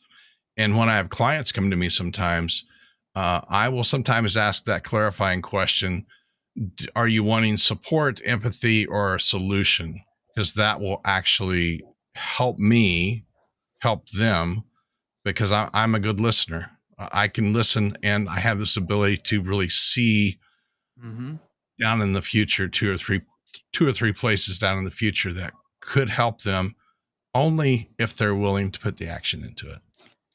Okay, that's the sticky point. Why don't we ask the question that you asked here? Why don't we ask the big question, what am I going to do about it? And then go to action with it. We'll ask the question, but often we just sit and wait for it magically to disappear. Well, you probably know someone like this in your life, that they're not happy unless they're complaining, because they receive negative affirmation. That's it's a new term, negative affirmation. Yeah, right? new term. That triggers the adrenaline and the cortisol dumps, and they receive attention. So if that's the only way you know how to receive attention or perceived affection, because you're sharing a trauma, we have a shared trauma, then you're stuck there. There's no way to move forward if you're always pulling back to the past event. As an entrepreneur yourself, the world is rapidly changing. AI and so much is going on right now. We have this global expansion. We're more connected than ever before. What do you see as some of the challenges of entrepreneurship for those that are wanting to jump in and join us? Wow, ask great questions. Use your critical thinking skills. That's really where my interrogation investigative training comes in, is to challenge people to not accept any programming that are thrust upon them by friends, family, mainstream media, church, social groups, whatever you allow into your life, that you still have enough self-awareness that you will absolutely question everything. Question everything. And when the hard knocks, as the book is called, when the hard knocks come, what's your answer to that, Dan? Take a step back. What I do now, this is present day Dan, not young, immature Dan. So instead of looking for others to blame, say, how did I get here? We all have adversity. We all have situations thrown at us that we are not responsible for. The only thing we're responsible for is how do we handle that? We learn, people come into your life for a reason, a season, or a lesson. And I'm at this point in my life, I don't need any more lessons. I just want to move forward. But I also have to take accountability. What have I done or not done that has created the current issue at hand? And then, Dan, I'm going to ask you your favorite question. You pose it to everybody else I've ever seen you talk to. What's your superpower? My superpower is to be able to look people in the eye, down into their soul. People want to be seen, heard, and validated. And I've said in enough investigative interviews that when people had to meet with me at that level of an investigation, if they're the subject or a witness, this may be their first opportunity to tell their side of the story without judgment, no matter how bad the situation was. And I am there to validate them as a human being, to listen to their story, and to validate not the act that happened, but to validate and say, I understand. I'm not sure that I wouldn't have done anything different if I was where you were, if these seats were switched. Dan Goodwin, we're winding down the book party, the celebration of an amazing compilation. Have you had fun today? I've had a blast. I'm looking at this going, I was just looking at all the speakers because I was checking them off as you went down, and I was like, oh, I didn't know that Cameron John Robbins was at 7 years old in the Sistine Chapel. I didn't know that, right? Ainley was flying in a glider when he was a teenager. I mean, I've learned so much. And these are people that I've known for quite a while now. And I'm like, oh, okay, well, we probably need to get back together and have that one-on-one conversation that we've been putting off. So I've had a blast today. And I so appreciate the community and what Lee and Kira have put together. And yes, you know, I just knew my first draft was just going to be, yep, okay, you're done. Don't worry about it. So it wasn't that way. I can promise you. Thank you, Dan Goodwin. It's been a pleasure as we wind this thing down. Now, I'm going to surprise somebody here real quickly because I see Kira is backstage. Now, she was the editor of this. You were the one, Kira, that worked the herd all the cats that we heard earlier. Real quickly, here we are. See? You've been listening and watching even with the lights out. Here it is. We're at the finish line of the book launch party. What do you think? Such an experience. Just imagine putting 22 strangers together over a 10-month period and telling them that they're going to write a book that's going to be published. They're not going to read each other's chapters and just go for it. What could go wrong, right? Well, congratulations to you and Lee for putting the challenge out to your community to collaborate together and do this marathon thing. Again, it's transparency, it's personal, it's real. You did a great job of coaching them along to inspire them to do it. So congratulations. They were amazing. To see the depth of all of their stories has been fantastic, and I can't wait for everybody to read the book. That's Kira. She was the one that got this whole thing going with Lee Tunnyware, and the comments and the chimes are still coming out. And I do want to share the book leaks since we're on American time right now. We were trying to do this and roll things out. Hit the QR code. You want to get this book. It was released today. This is the first time it's public. I didn't get my full final virgin copy till several hours before book launch time. And so skimming, reading, highlighting, it was a blast to go through that. You want to order the book and learn more about ECI. By the way, we do want to thank them. ECI has redefined the entrepreneur's journey as a first of its kind global entrepreneur community that brings together entrepreneurs locally, nationally, and internationally, as you've seen here tonight, for collective success.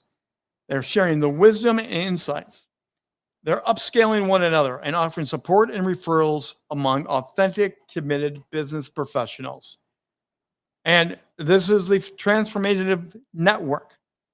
They're all being transformed as they work with everybody else. They're showcasing the true power of collaboration. You've seen here today, as you've heard all this through, they're reshaping the future of entrepreneurs for success, the hard work, and the success of this book will only amplify it more and more.